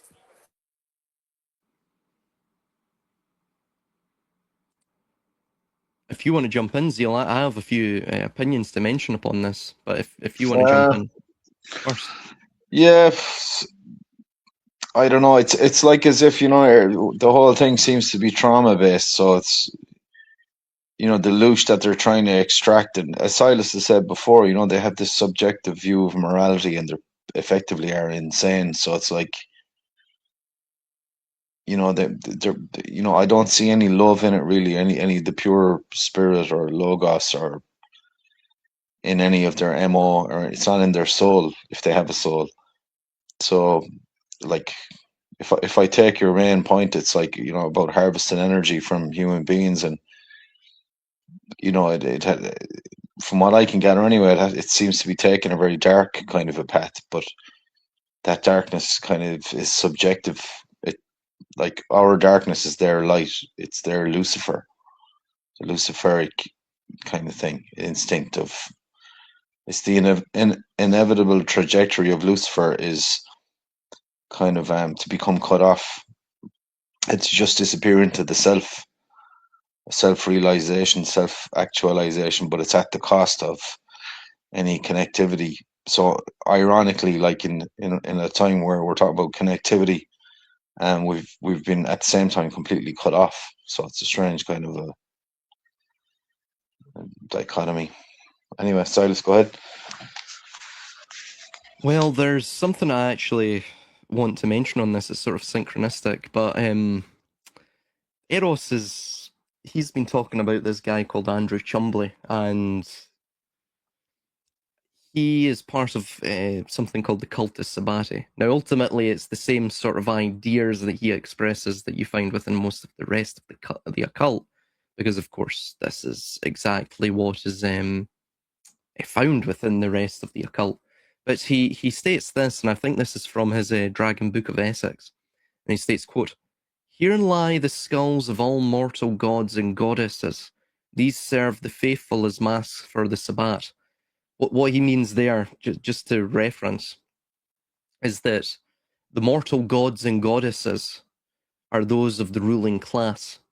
And this idea, and also as well, of course, they are basically every god and goddess that we find, bar none, right? They're all abstractions. They're born of the ruling class's minds. And what they are is the projection of the ruling class. So, in so much as it generates legitimacy for them, right? And of course provides a sort of, a sort of rallying cry that you can then use to either whip the masses into being, into creating, into doing, into establishing things for the ruling class, or of course it provides them sort of a distraction, mental masturbation, essentially, to ensure that they become emotionally placated and things such as this. By the way, this is tied in with what I'm about to read here. It's tied in with and what you were mentioning, Noble, with Deluge, to the notion of Dat Rosa Melapibus, which is a Rosicrucian mantra, which means from the rose do the bees make honey or gain the honey. So the idea is that the rose is the soul, and it's ultimately the soul is this. It is the truth regarding man, right? And the truth regarding man within the occult. And I've mentioned this prior in my works. And again, this is very controversial. Is that basically man, according to the occult, I'm not necessarily saying this, but according to the occult, and you take this line of thinking back far enough, is that man is fundamentally nothing. His essence is nothingness, right? That doesn't necessarily mean nothingness as in empty. What it means is a no thingness, thing meaning material, relating to material. Thus, it denotes a sort of singularity point where it's just pure stasis. It's a potential locked into, non-disparity, right? So everything just exists within everything else. Thus, it can't be delineated or demarcated, and ultimately, it has no fixed form. It's just this basically formless potential of form. I know it's paradoxical, but basically, this is what man is. Man is a paradox, right? A circle without a circumference, a point without a place. So what you're seeing with that is that the only way to provide any semblance of control upon man, firstly from man's own standpoint, is to wear masks himself. He must create his own monomyth, his own narratives. And if he doesn't do that, then the system will do it for him. And the system, the better systems that survive of power, they will make man believe that those narratives that have been created by counterfeit, by the system, that they are of man's choosing, and even perhaps of man's creation themselves. This is what I'm talking about with not just the conspiracy culture. I mean, this goes for anything in society, really, right? Any sort of ideology and dialectic. So ultimately, the philosopher kings And this is what Eros stated, and I found this this is probably the most significant thing I've ever heard. So I'm providing you it here from what I've mentioned, from what I've been relayed, and from what I can remember. Basically, the idea is that if you view the monad, which is the circle with the point, and you tie that in to the dialectic, and you can geometrically plan this out regarding what's his name, Thules, the first philosopher.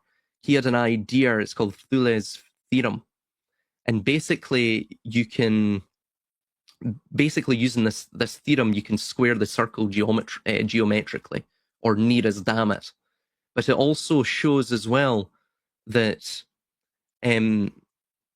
if you take point A to point C plus an O point, which is the central point of the circle, the sort of center of the point, the first point of its diameter, and then you take those, you coordinate A and B, right, that flank O, and you sort of take them up to where they converge, to the end of the circle. At any singular point, it will create a right angle triangle, right? It will create the right angle. So what Eros is stating is, geometrically, that a right angle is ultimately the Geist. And what that Geist does is, wherever it moves around, it creates the right angle, right?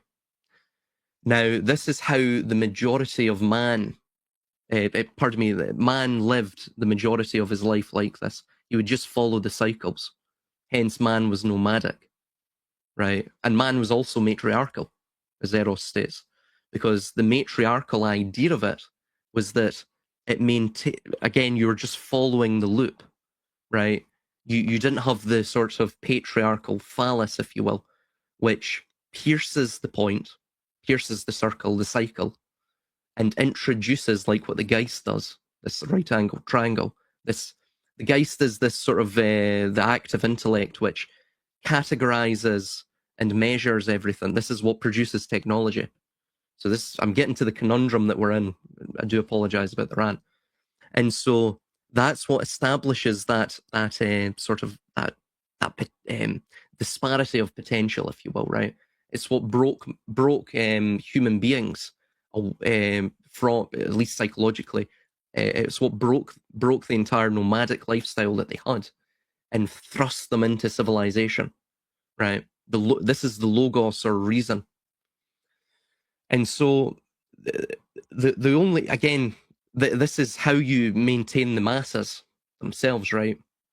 You allow them to wear masks as they sort of walk this fool's journey, right? Believing that they're the hero. However, if you're the philosopher king, you can actually not necessarily transcend this, right? As the masses are walking centrifugally around this circle, right?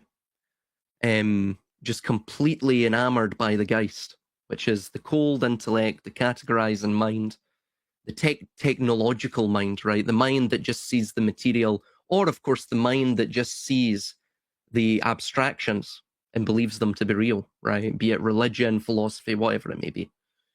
However, the philosopher kings, they exist in a totally different geometrical idea of reality. They live within spirals, within spirals, within spirals. So this is what he means here, Andrew Shumbley. This is, when I say this, this is extremely, I can't quantify this, how important this is. But he states here, quote, "Here lie the skulls of all mortal gods and goddesses. They serve the faithful as masks for the Sabbat. For the timely processions of faith upon faith, so cycle upon cycle. Gods coming, gods go." So the idea is that all of these gods are just masks. All of the narratives are just masks. Everything's just a mask that's worn by those who who have transcended the bounds of that sort of a circular model. They've done it by introspection, right? They like the spiral within a spiral within a spiral within a spiral, epoch within epoch within epoch within epoch. But I remain who am their motion, the elite, the philosopher kings. The living joy of creation and destruction, masked am I with death and long dominion of time. And I'll get into what this means. I won't be long. I do apologize about the rant, guys, but this is extremely important to realize, because fundamentally this explains why they would go for this technology. In fact, it explains why they could only go for this technology in this technological state of being, right? And it also explains why they would want us to deify AI, because it's another mask. Masked am I with death and long dominion of time, right? The living joy of creation and destruction. So it's the idea of the Ouroboros, the Leviathan, that they, the philosopher kings, established the system, not just to keep us perpetually turning cycle after cycle. That's for the masses, yes. But it's for them, while we are doing that in this ambulatory, somnambulist gaze, right? Devoid of any thinking.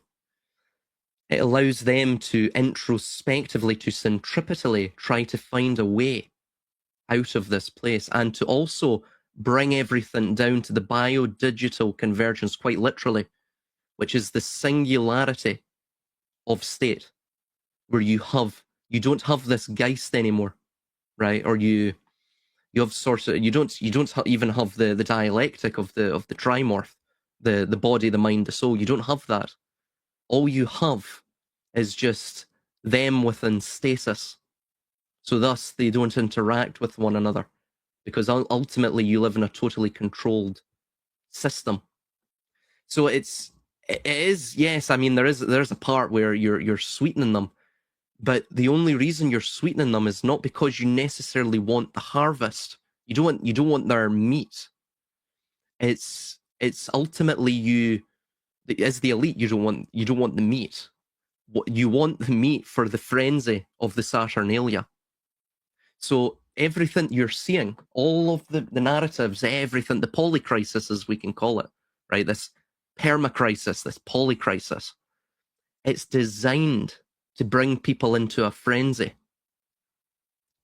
for them to fatten the calf, which is to fatten the world with data, with competing ideologies, fractured ideologies, and then to engage in the Mithraic tauroctony, which is the slicing of the throat of that old system. This will either produce, well, firstly, it'll produce distraction. I mean, that's the superficial, right? It'll keep everyone distracted with crisis. But secondly, that will bring us either into another epoch, or it will bring us closer to the center of stasis, right? Because again, if you sort of if you go centripetally into the circle, spiral after spiral after spiral after spiral, eventually you're going to reach the point of stasis, where there's not effects.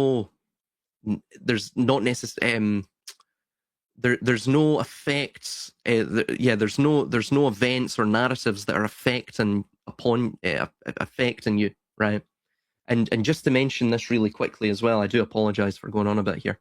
So here lie the skulls of all mortal gods and goddesses. So the mortal gods are the dominant paradigms and systems of control constructed by humanity.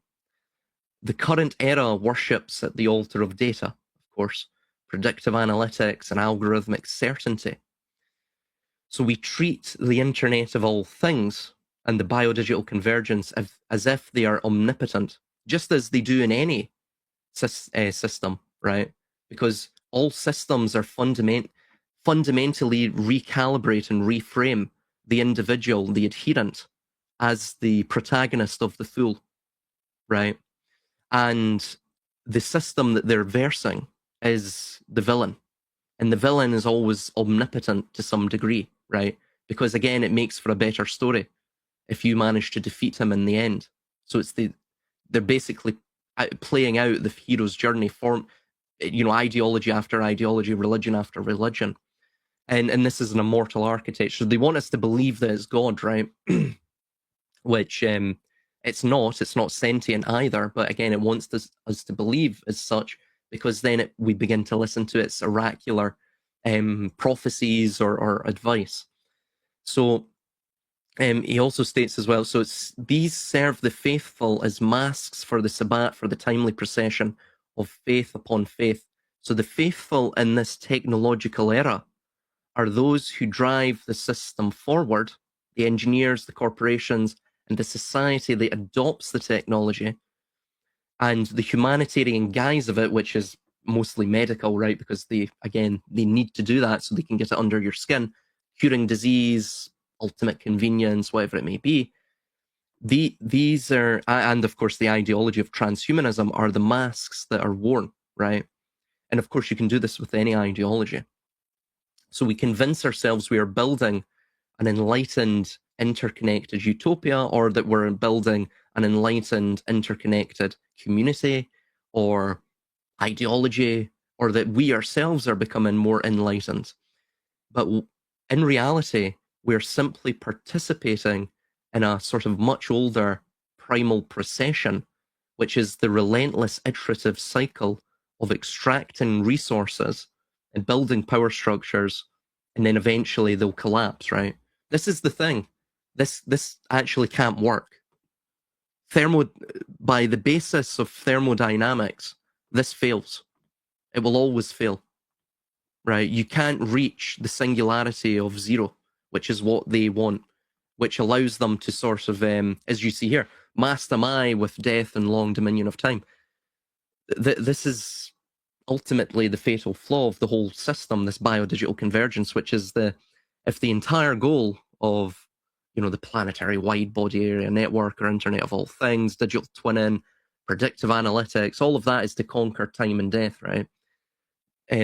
So by turning all biological reality into data, right, what the system is attempting to do is actually to sort of freeze the Heraclitean flux of time, which is strife, death, and the ever-changing nature of reality. And they're trying to put it into a permanent, static, and immortal digital state. But ultimately, you can't do that, because as soon as you do that, you actually fundamentally have no underlying reality. It is the eros, or the love. It is the soul that provides reality any semblance of meaning, because it is friction. Because it is friction. Because it's in motion. Right? It's what's stated in that movie Troy, right? And Eros mentioned this as well, and I found it interesting, where he stated that Brad Pitt's character states to Bracis, I believe her name is, who's a Trojan, a princess, a priestess as well. And he says, the gods envy us, and they envy us because we are mortal. And because we are mortal, every moment is beautiful. It's more alive because it's doomed, right? And fundamentally, if they get their way, what they're going to do is they're basically going to collapse the system. This will be a really great reset, a grand epochal destruction of civilization, similar in sort of mythological scope to Atlantis, right? And they'll get rid of the living joy of creation and destruction. So they'll become mortal gods and goddesses, but it'll only be for a very short time. And so fundamentally, they actually get rid of Lush in this system. Lush is what perpetuates them, but it's also what perpetuates the system itself. See, they're hubristic. It's to the point now where I think they want to escape. They want to conquer time and death, right? Because if you have everything in the world, what purpose do you have other than to perpetuate your own life and to conquer time and death, the greatest of all foes? They can already conquer us, as we can see. I mean, we're living it. We're living proof of their conquest. Woe to the vanquished, as Caesar stated. Thus, this is ultimately what they're trying to do, right? They don't want to just have the masks that keep the the people turning around and around and around, they've always had this idea. I mean, if according to history itself, you can trace this idea back to Plato. Really, you can find it replete within medieval and Renaissance philosophers and dialogists. For example, Thomas More, he coined the term utopia. So they've always had this idea. You can see it in the plans of Zinda in Renaissance Italy. Look at the plans of it. It's literally in Atlantis, the city plans of Atlantis. It's this exact thing. It's the spiral, right? The circle within a circle within a circle within a circle, leading down to the central axis where you freeze the Heraclitean flux of time, of death, of strife, of war, of basically anything. And this is the controversial one. It's that war, strife, and the ever-changing nature of reality which provides us life. It's what provides us eros and love. It's what provides us the beauty and the enlivening sensation of the moment. You take that away, and fundamentally there is no underlying reality for us. And this is all based around because human beings circle the drain of death incessantly, right? And so ultimately that is how the philosopher kings rule the world. So I hope, sorry, I went on a bit of a rant there, but I hope that sort of answered your question, Nomal. I do apologize, guys. Not at all, man. I'm listening to you. I'm trying to follow your trajectory of thought there and picking up on the bits that I can. But it's kind of fascinating stuff. A very deep insight into what's going on there. Like I had this kind of thought during the week that, like, we've had this question so much. Who are they? Who is, as you call them, the philosopher kings? Who are they? Like, and I was thinking that it's not necessarily an identity. It's those, like, if you know how to manipulate things at that level with that amount of resources, you sort of create a calm in the eye of the hurricane of space, time, life, death, love, hate. You create a little still point in the middle of it all, and it's from that point that everything is controlled. So if you know how to create that singular point, you become, the philosopher kings. You become they. So in a sense, anyone can theoretically inherit that position of power. Any of us here or anyone who might be listening. But it's maybe there's a lineage that goes way back thousands of years or millions of years even, of people who were incarnate into that knowledge of how to create that moment and rule from that point. But yeah, I just don't believe it. I had the sense that, like, anyone could do it if you knew how to do it. You could find oneself in that position. But anyway, that was just a thought. But I'm trying to pick up on your point, Silas, about I don't know, my brain mightn't have the muscle now to get around some of that. Like, could you again just reiterate in a summary fashion one or two of those main points around like the ruling of time and could you just highlight those again and go back over them a little bit, just even in the shorter form, or Yeah, sure, man. if you don't mind.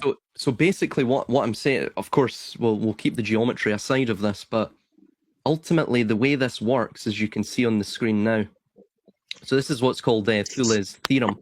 And basically wherever this B point, think of this as the Geist, which is the abstractionism, which is the masks themselves, right? That allow, are provided to us by the system. And we will wear several during our lifetime, right? And we will be actors on this stage. And as you can see here, this keeps us going around ambulatory. This keeps us going around in an ambulatory fashion around the circle, right? Around it, and the central point here is that of the it's that of the soul, right? It's that of the actual true essence of man, which is ultimately a point of nothingness, right? And that point of nothingness isn't necessarily nothing. It's no thingness. So thing would be materiality. So it's that which is beyond materiality. It's where everything is contained in a singularity point. So this is the omega point that they're after. This is what Nick Land talks about. And ultimately, the way that the philosopher kings work is that they don't walk this same path as, of course, the masses do, or, of course, as nomadic hunter-gatherers did, you know, cycle, just in a cycle, if you will, right?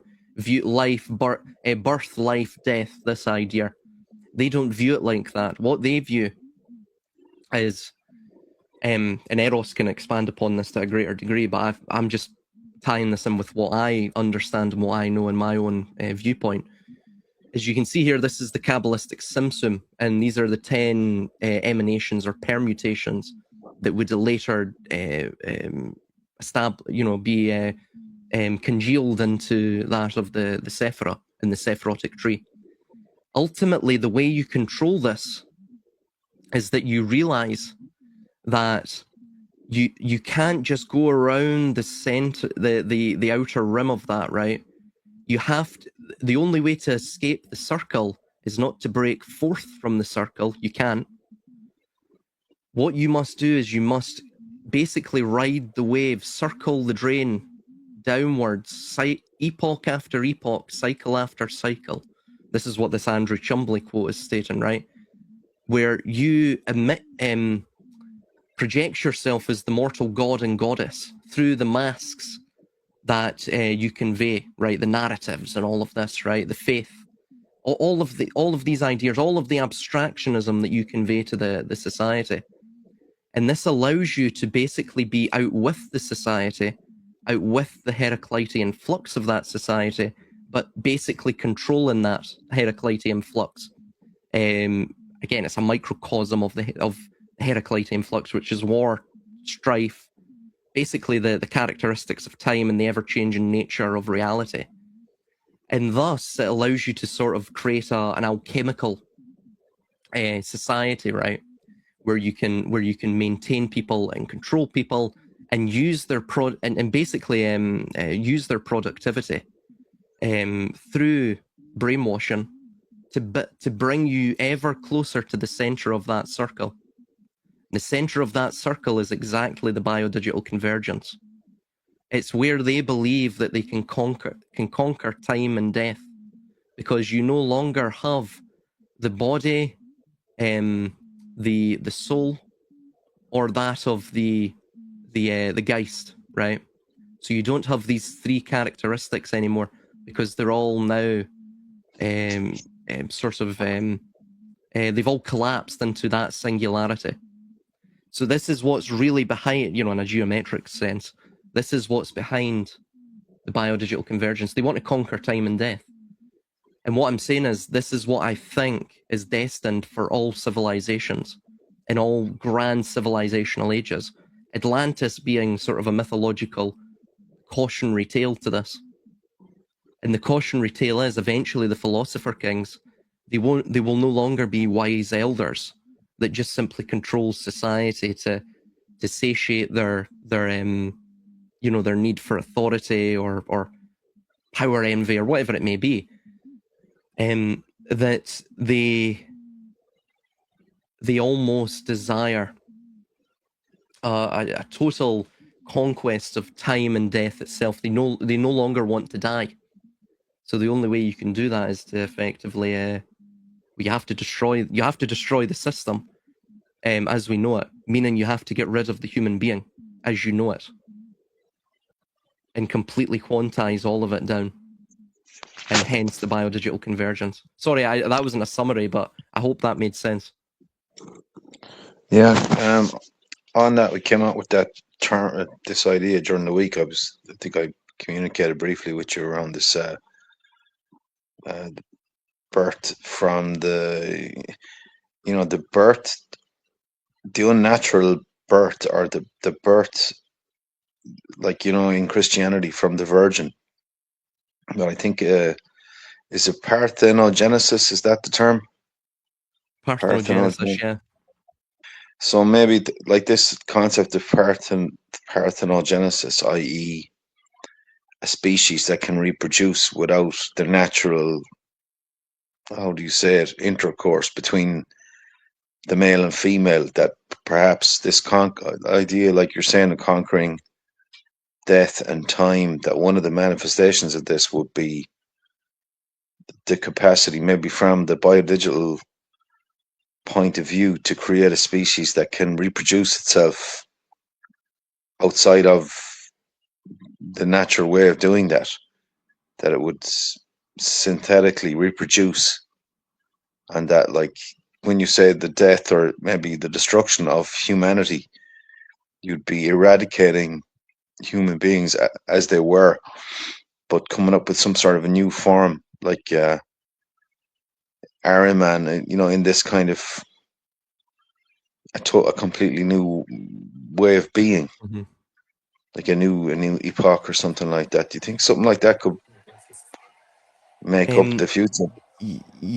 well, to answer Yeah. it really quickly, yeah, jump in, Noble, jump in.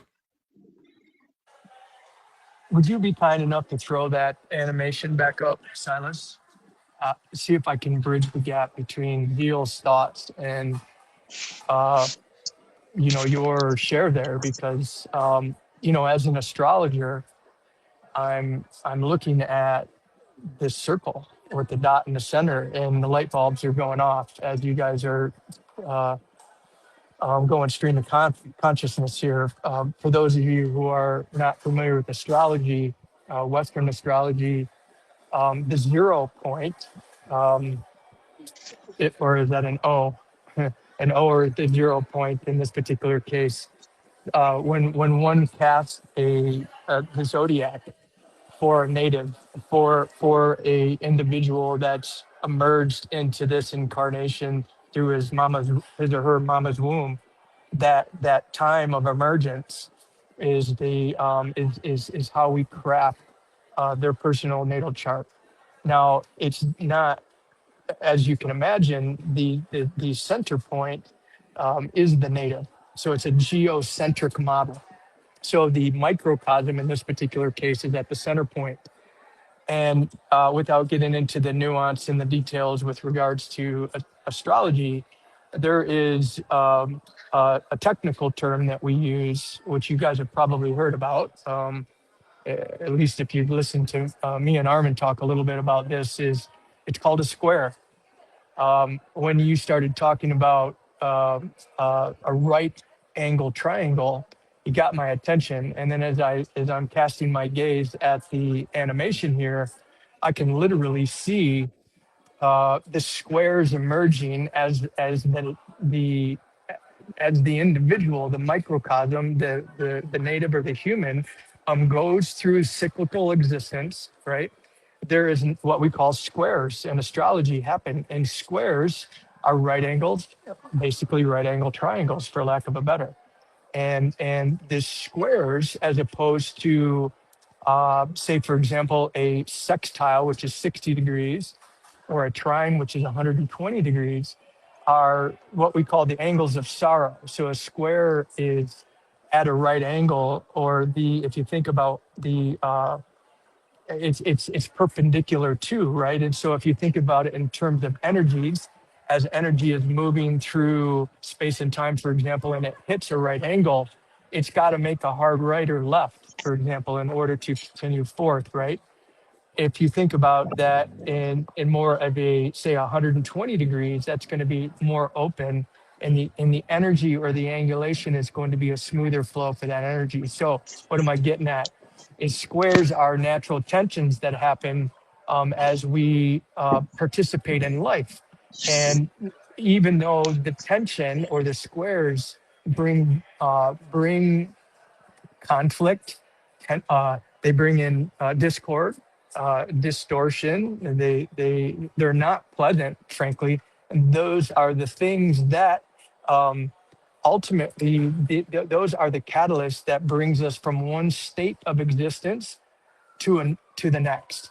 And in a perfect world, or at least in the world that I understand, is when we go through conflict or square or tension, we go through darkness or into the underworld, or as we go through what we call the dark nights of the soul, a bunch of different ways to saying the same thing. What happens is when we emerge out the other side, ultimately, we're supposed to be better for it. We're supposed to be born anew, right?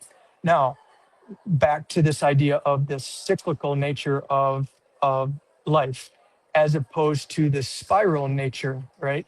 And so if we keep hitting these square moments in our life, right, and we don't learn the lesson, so to speak, um, we don't walk through the door of wisdom in this particular case, like going through a difficult time. What happens is inevitably we run into the brick wall again and again and again. And many of us, in particular those of us who are unconscious, we just don't learn. We just don't learn the lesson, and so we are bound by this cyclical nature, right? We don't ever go through the portal, up the stairs into the spiral up to the next octave. Is the way that I like to look at it. Like Silas was speaking about spiraling down. Uh, Another way to think about it is spiraling up. And as a yogi, we often talk about the chakras, which are on a vertical axis. And we when we're in our density, when we're in tension or density or squares, for lack of a better, we tend to be lower in our energy systems as a human being, and lower in our chakras, are more of our animal. And then as we go to the process of life, as we get subjected to tension, to squares, right, we transcend those, hopefully, and then we can go up and we can move up, ultimately in consciousness, so that we can, at the end of this journey of what we call life, that we emerge out of better, wiser person than we did when we were born, right? I guess that's the idea. My sense is that those who are controlling or trying to control the portals, are trying to keep us in the circle, or as Silas, I think, pointed out, they're trying to condense it down into this singularity point where there isn't any room for quote unquote error, or anything that can't be objectively controlled, right? And so it makes sense that they would want to biodigitally converge us. And I beg a favor of you guys, and perhaps you've seen some of my posts, or you've listened to some stuff regarding Evolution Smith or some others that have been really pointing to many of the events that happen in the mundane world. These events that we are studying and that we're making videos on and whatnot, they are in accordance to astrological phenomena, right? And so after listening to both of you, and I'm starting to have a little bit better understanding of why those that are orchestrating these events, and they seem to be trying to, even though at one point we were on the Gregorian calendar and really subject to the 12-hour or the 24-hour clock, I really see them moving us towards more of what I would consider to be an astrological clock, or a real-time clock. Because again, as an astrologer, I can tell you that when the sun is square Pluto, the shit's going to hit the fan. There's going to be a world leader. The sun is going to fall prey to Pluto, the underworld, and is going to be assassinated, or fake assassinated, or suicided, or something to this effect. And so it's really it's clockwork. Literally, it's clockwork. And so it stands to reason, as those in power are trying to rein us in. They want to rein everything in and rein it down into um, predictability, because what they can't, at least they haven't been able to predict. Zeal, I would argue, as a you know, like my personal philosophy is that we have free will choice. We have agency as a human being, and they cannot predict how you are going to respond to the square. You know, when you're faced with adversity, right? They can glean how you're going to respond based on perhaps some of your previous actions, but you're a wild card, brother. You know, you may 99 out of 100 times you may do the same thing, but it's that one time where you're going to do something different because you're tired of doing the same thing over and over and again. And I think they want to eliminate that 1%. And so anyway, thanks for letting me share that. No, that's really spot on. That's well the last point that you brought up, that is exactly their thinking behind this. Because it's that 1% or that 0.1%, that point, you know, 0.000, you know, to infinity 1% that has the potential when you start to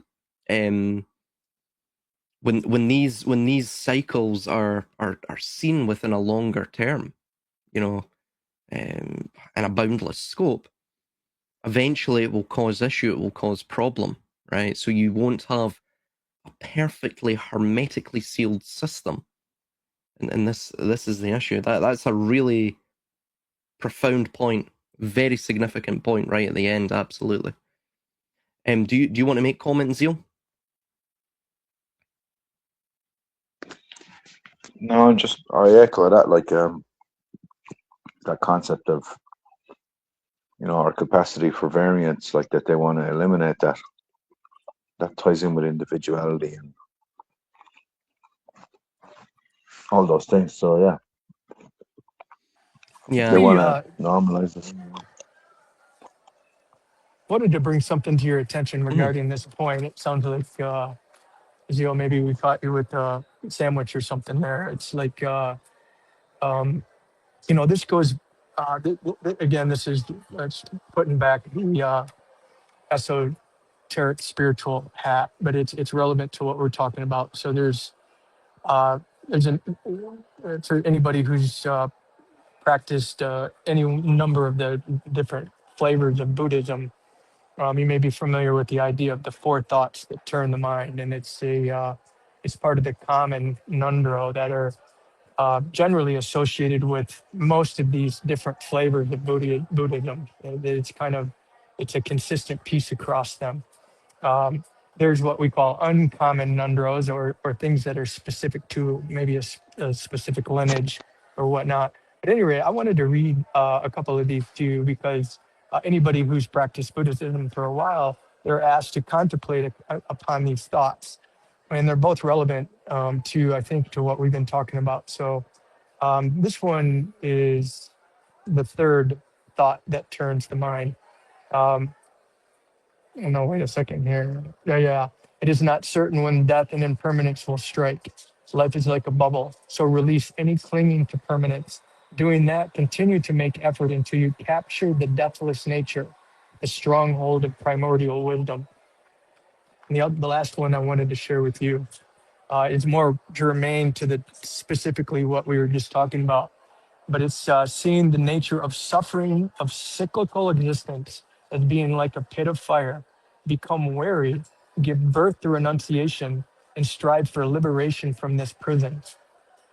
Now, when I first read that, I mean, that was that smacked me right up beside the head. And because that certainly jives with my understanding of kind of some new age thinking, with this idea that we want to transcend this place because this place is wrought with suffering, right? But you know, when you start getting into tantric ways of thought, Buddhist or Indian tantric ways of thought, and then they more or less celebrate this human birth, right? And it's important, and it's an opportunity for us to experience life and all of these things. So when I read this, they're speaking of the cyclical nature, which is what we were just talking about, as being like a pit of fire. In other words, at some point we grow wary of this, and we want to strive for liberation from this prison. Wow, right? So, how do we strive for liberation from this prison? Well, I think we spiral up. And how do we spiral up? Well, the Buddhists will give you a bunch of practices that you can tackle in order to understand who you are, where you are, and why you are, and a little bit more with more clarity, so that you can venture on to the next level, so to speak, of the game called human existence and life and whatnot. But somehow I thought that was relevant. I just happened to have this in my backpack, and I thought I'd share that piece. Well, see, Yeah. what they desire is the exact opposite. They want the spiraling downwards. But that's a really profound thing that you mentioned. Sorry, I interjected, man. No, I was finished, so I'm glad you did. Thank you.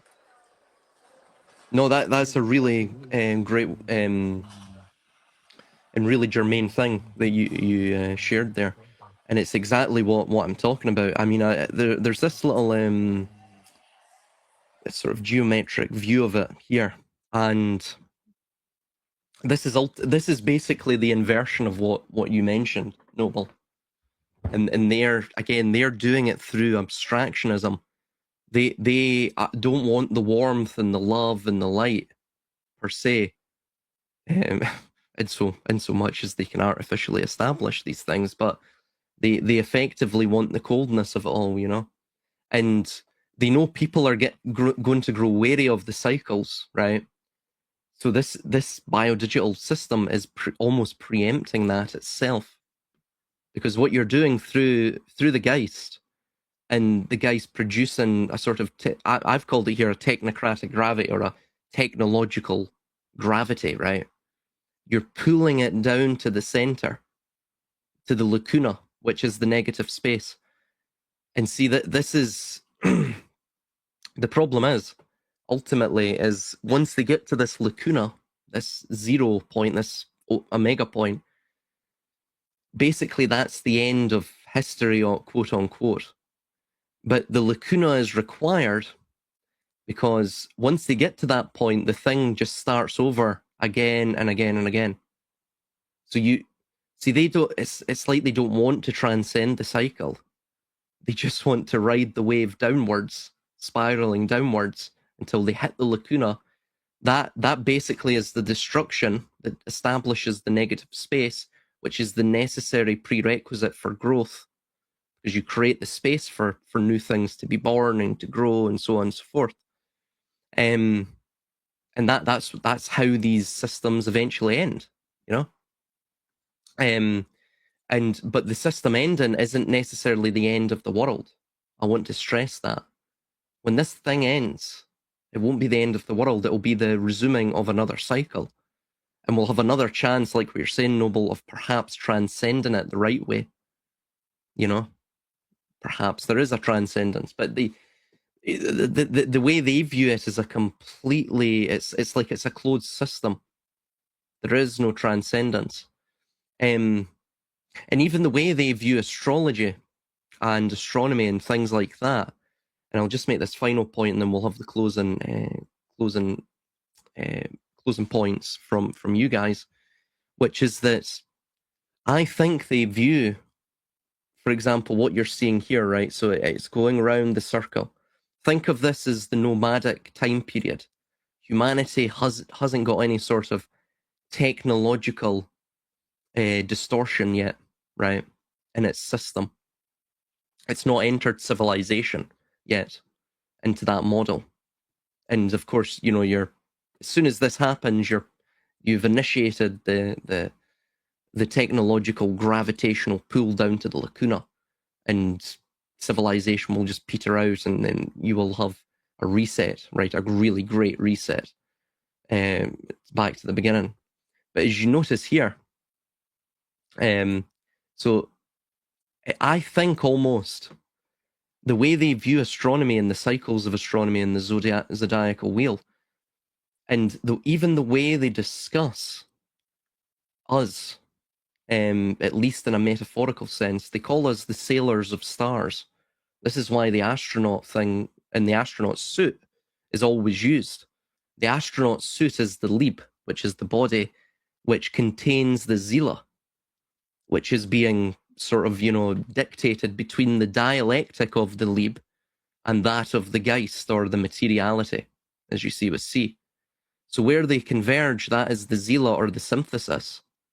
That's what establishes love, eros, the energy that moves things, the lush. And as technological,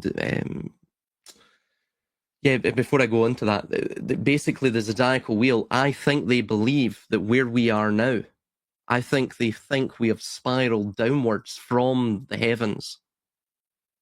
So that's where I believe they're taking this trajectory from, right? So in that sense, I think they believe we're almost at the end of history anyway, being human beings. So I think they've got that mindset, that this is the only way, this is the only trajectory, as opposed to, say, a more positive or constructive viewpoint, which would be, well, perhaps we can transcend this, or perhaps we just should love life and love our family and strive to be the best version of ourselves that we can be, and strive to be organic. And as you can see here, with the Zila gets pulled further and further down into that negative space, because basically the entire idea of this system, of civilization itself, is to destroy the soul, or to bury the soul. You can never really destroy the soul, but to bury the soul. But they don't realize the soul is like the spark. As soon as you bring it into that lacuna space, it's almost like igniting the dynamite. You know what I mean? And it just blows up the system anyway. Because like what I'm saying, as soon as you get rid of the soul, the body and even the geist can't function properly. There's no underlying reality from a human vantage point. So, I don't know how they're going to get by that. Are we going to become totally one with the machine? Who knows? But so anyway, I'll let you guys. I'm going to have to head off. But I'll let you guys close out with some your final points and remarks and thoughts upon what we've covered thus far. I do apologize. I did take this down on a bit of a tangent, so I do apologize there. Yeah, I think it remains to be seen where they're going to go with the biodigital stuff, and whether we're going to be, like, how far in we are into it is a question on itself. Like, are we, as they say, has this been going on since the 90s, or is this new technology? And it seems that it would explain a lot of their confidence, their apparent confidence and hubris overall. The wider cycles, I think you both have spoken about in depth. So, it kind of puts everything in a kind of strange perspective. So it remains to be seen how things will turn out. Do you feel it an emancipating perspective? What's your opinions upon that? It's a good question. It's a good question. Sometimes I'm not so sure. Sometimes I think it is, because you're pursuing the truth ultimately, but that truth can be like a bitter pill to swallow at the same time. So it's like to say, where ignorance is bliss, it's folly to be wise. So we're at a time where we're seeking a bit of wisdom and knowledge and truth, and some of the doors we're opening are less than savory, maybe, but like, as painful or as it may be on whatever level, I think it's still ultimately, you're better off to know the truth of things, like, because I think it's ultimately liberating. But it comes at, it's a kind of a, it's not like discovering the lottery numbers, No, like, not quite. you know what I mean? It's like, I wish it was. Yeah, well, maybe it is in a kind of spiritual sense, like, our higher spiritual forms are, in a good karmic state, because I think we're doing our best to try and elucidate what's happening, like, But I do find things to be, that sense of atomization, that kind of strangeness strange feeling around. I don't know if I think you've mentioned it once or twice, Silas, that you felt that way as well. So maybe that's a symptom of the discovery, is that you kind of enter into, you start to see the synthetic layers around you, like, in even consciousness, even the social consciousness, like the normal way that people are in society, and you kind of begin to see it, the way people are, is that they're kind of, there's edifices and layers of inculcation and propaganda and deception, manipulation over thousands of years built up in us all. But like when you start to peel away your own layers, know thyself, you see the people around you in a slightly different light, because you can see Mm-hmm. sometimes that they're still in a certain position, and you kind of have to allow for that and be patient with that, and kind of not judge and kind of somehow box that away, but at times it's a little bit disorientating, I think, because in an ideal world you'd have a healthy society around you, and you'd reverberate in that healthy society, and you'd bounce off it, and it would fulfill you, and it would energize you, and it would be healthy for you. Whereas in this society, there's a lot that's not at what we might call a kind of an optimum reverberation. So we have to contend with the outcome of that, like on a kind of a subconscious level, or consciously on a day-to-day basis, like so. And it affects how we interact, but it also sort of affects our own self-view, our view of our individual selves, because some of our self is constructed from our relationships with the people we have around us, be it family, work colleagues, and the like, society. So you get into this, you know what I mean? There's a complexity there, like, So to answer your question, sometimes I wonder, are we better off not to know? But as I said, this deep down, ultimately, and the truth of truths of the inner self and the higher self, I think, it's the way of to know is the way, really, to know, to see things as they are. And that, but who was to say that path ever would be easy? That spiritual path, who was to ever say that that was an easy path? Like, look at the Logos himself carrying the cross, like that was his part of his spiritual path. It was a kind of a persecution in it, like, so, to cast away all those, as you said, the masks, to remove them is there's a kind of a pain in that, there's a burning in that, is a kind of a putrefaction in that, like a kind of a nigredo, a reduction, and that process, there's a kind of a pain in that, like, but ultimately, I think in the longer, you mentioned these things like death and time, like over time, over the Saturnian energy of extended time, it's from that viewpoint, I think we need to kind of remember things and look at things and say, well, maybe today in this exact moment, it's it's not ideal, like, but if we looked at it in the greater schema of our lives, and perhaps our afterlives or our next lives, or whatever way you may, your the Buddhism was mentioned, whatever your belief spectrum is, that in that line we're on a good path. But that's not to say we won't have our burdens to carry as we open these doors, like, and open these cans of worms. They bring their own sort of things that have to be contended with.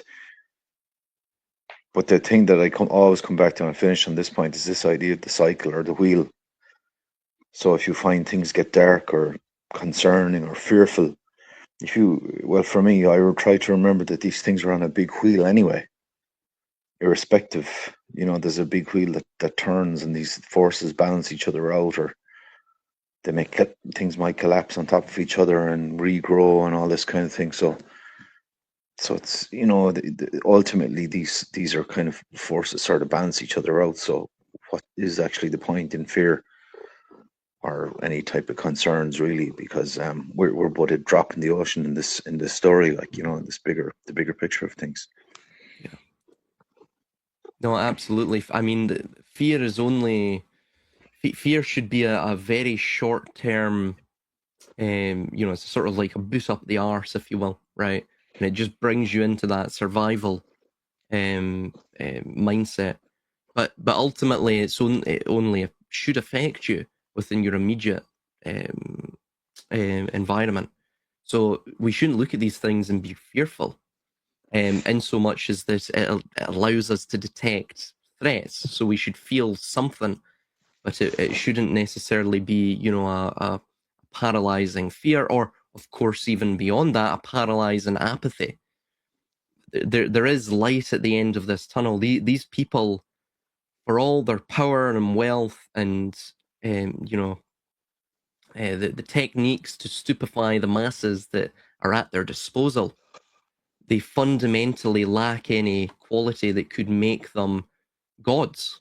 They're not gods. They're flesh and blood. They bleed red. They shit and piss like everyone else, right?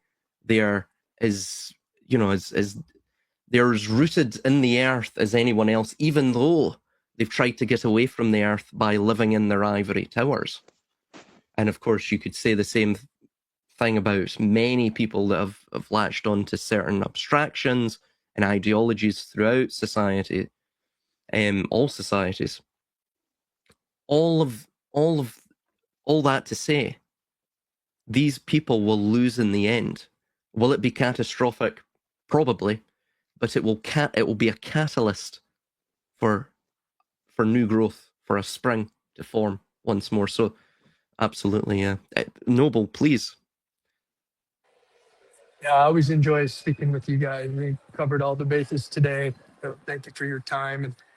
And you know, it's my 24-year-old daughter is looked me right in the eyes after one of these long conversations about the nature of reality and what's going on in the world. She looks me dead square in the eyes and she said, "Dad, okay, so what do you want me to do with this information?" So no, it's like, and she's just like, "Hey man, okay, now that we've uncovered some of these things, what are we to make of it? How is this going to inform our malicious and conscious action?" And I mean, when we speak on these topics, um, when we're trying to brush up against truth, even though sometimes the truth can, well, not only, as Carlos Castaneda says, not only can it set us free, but it could also be devastating, right? At least at first, and hit that jolt of fear. Okay, so when the dust settles and we center ground and balance, what are we going to do with this? And I've been really thinking about this a lot, and I as an astrologer, it helps, and I'll get to that in just a moment here. But I really believe that human beings are precious, and that we have agency to our experience far greater than most of us really understand.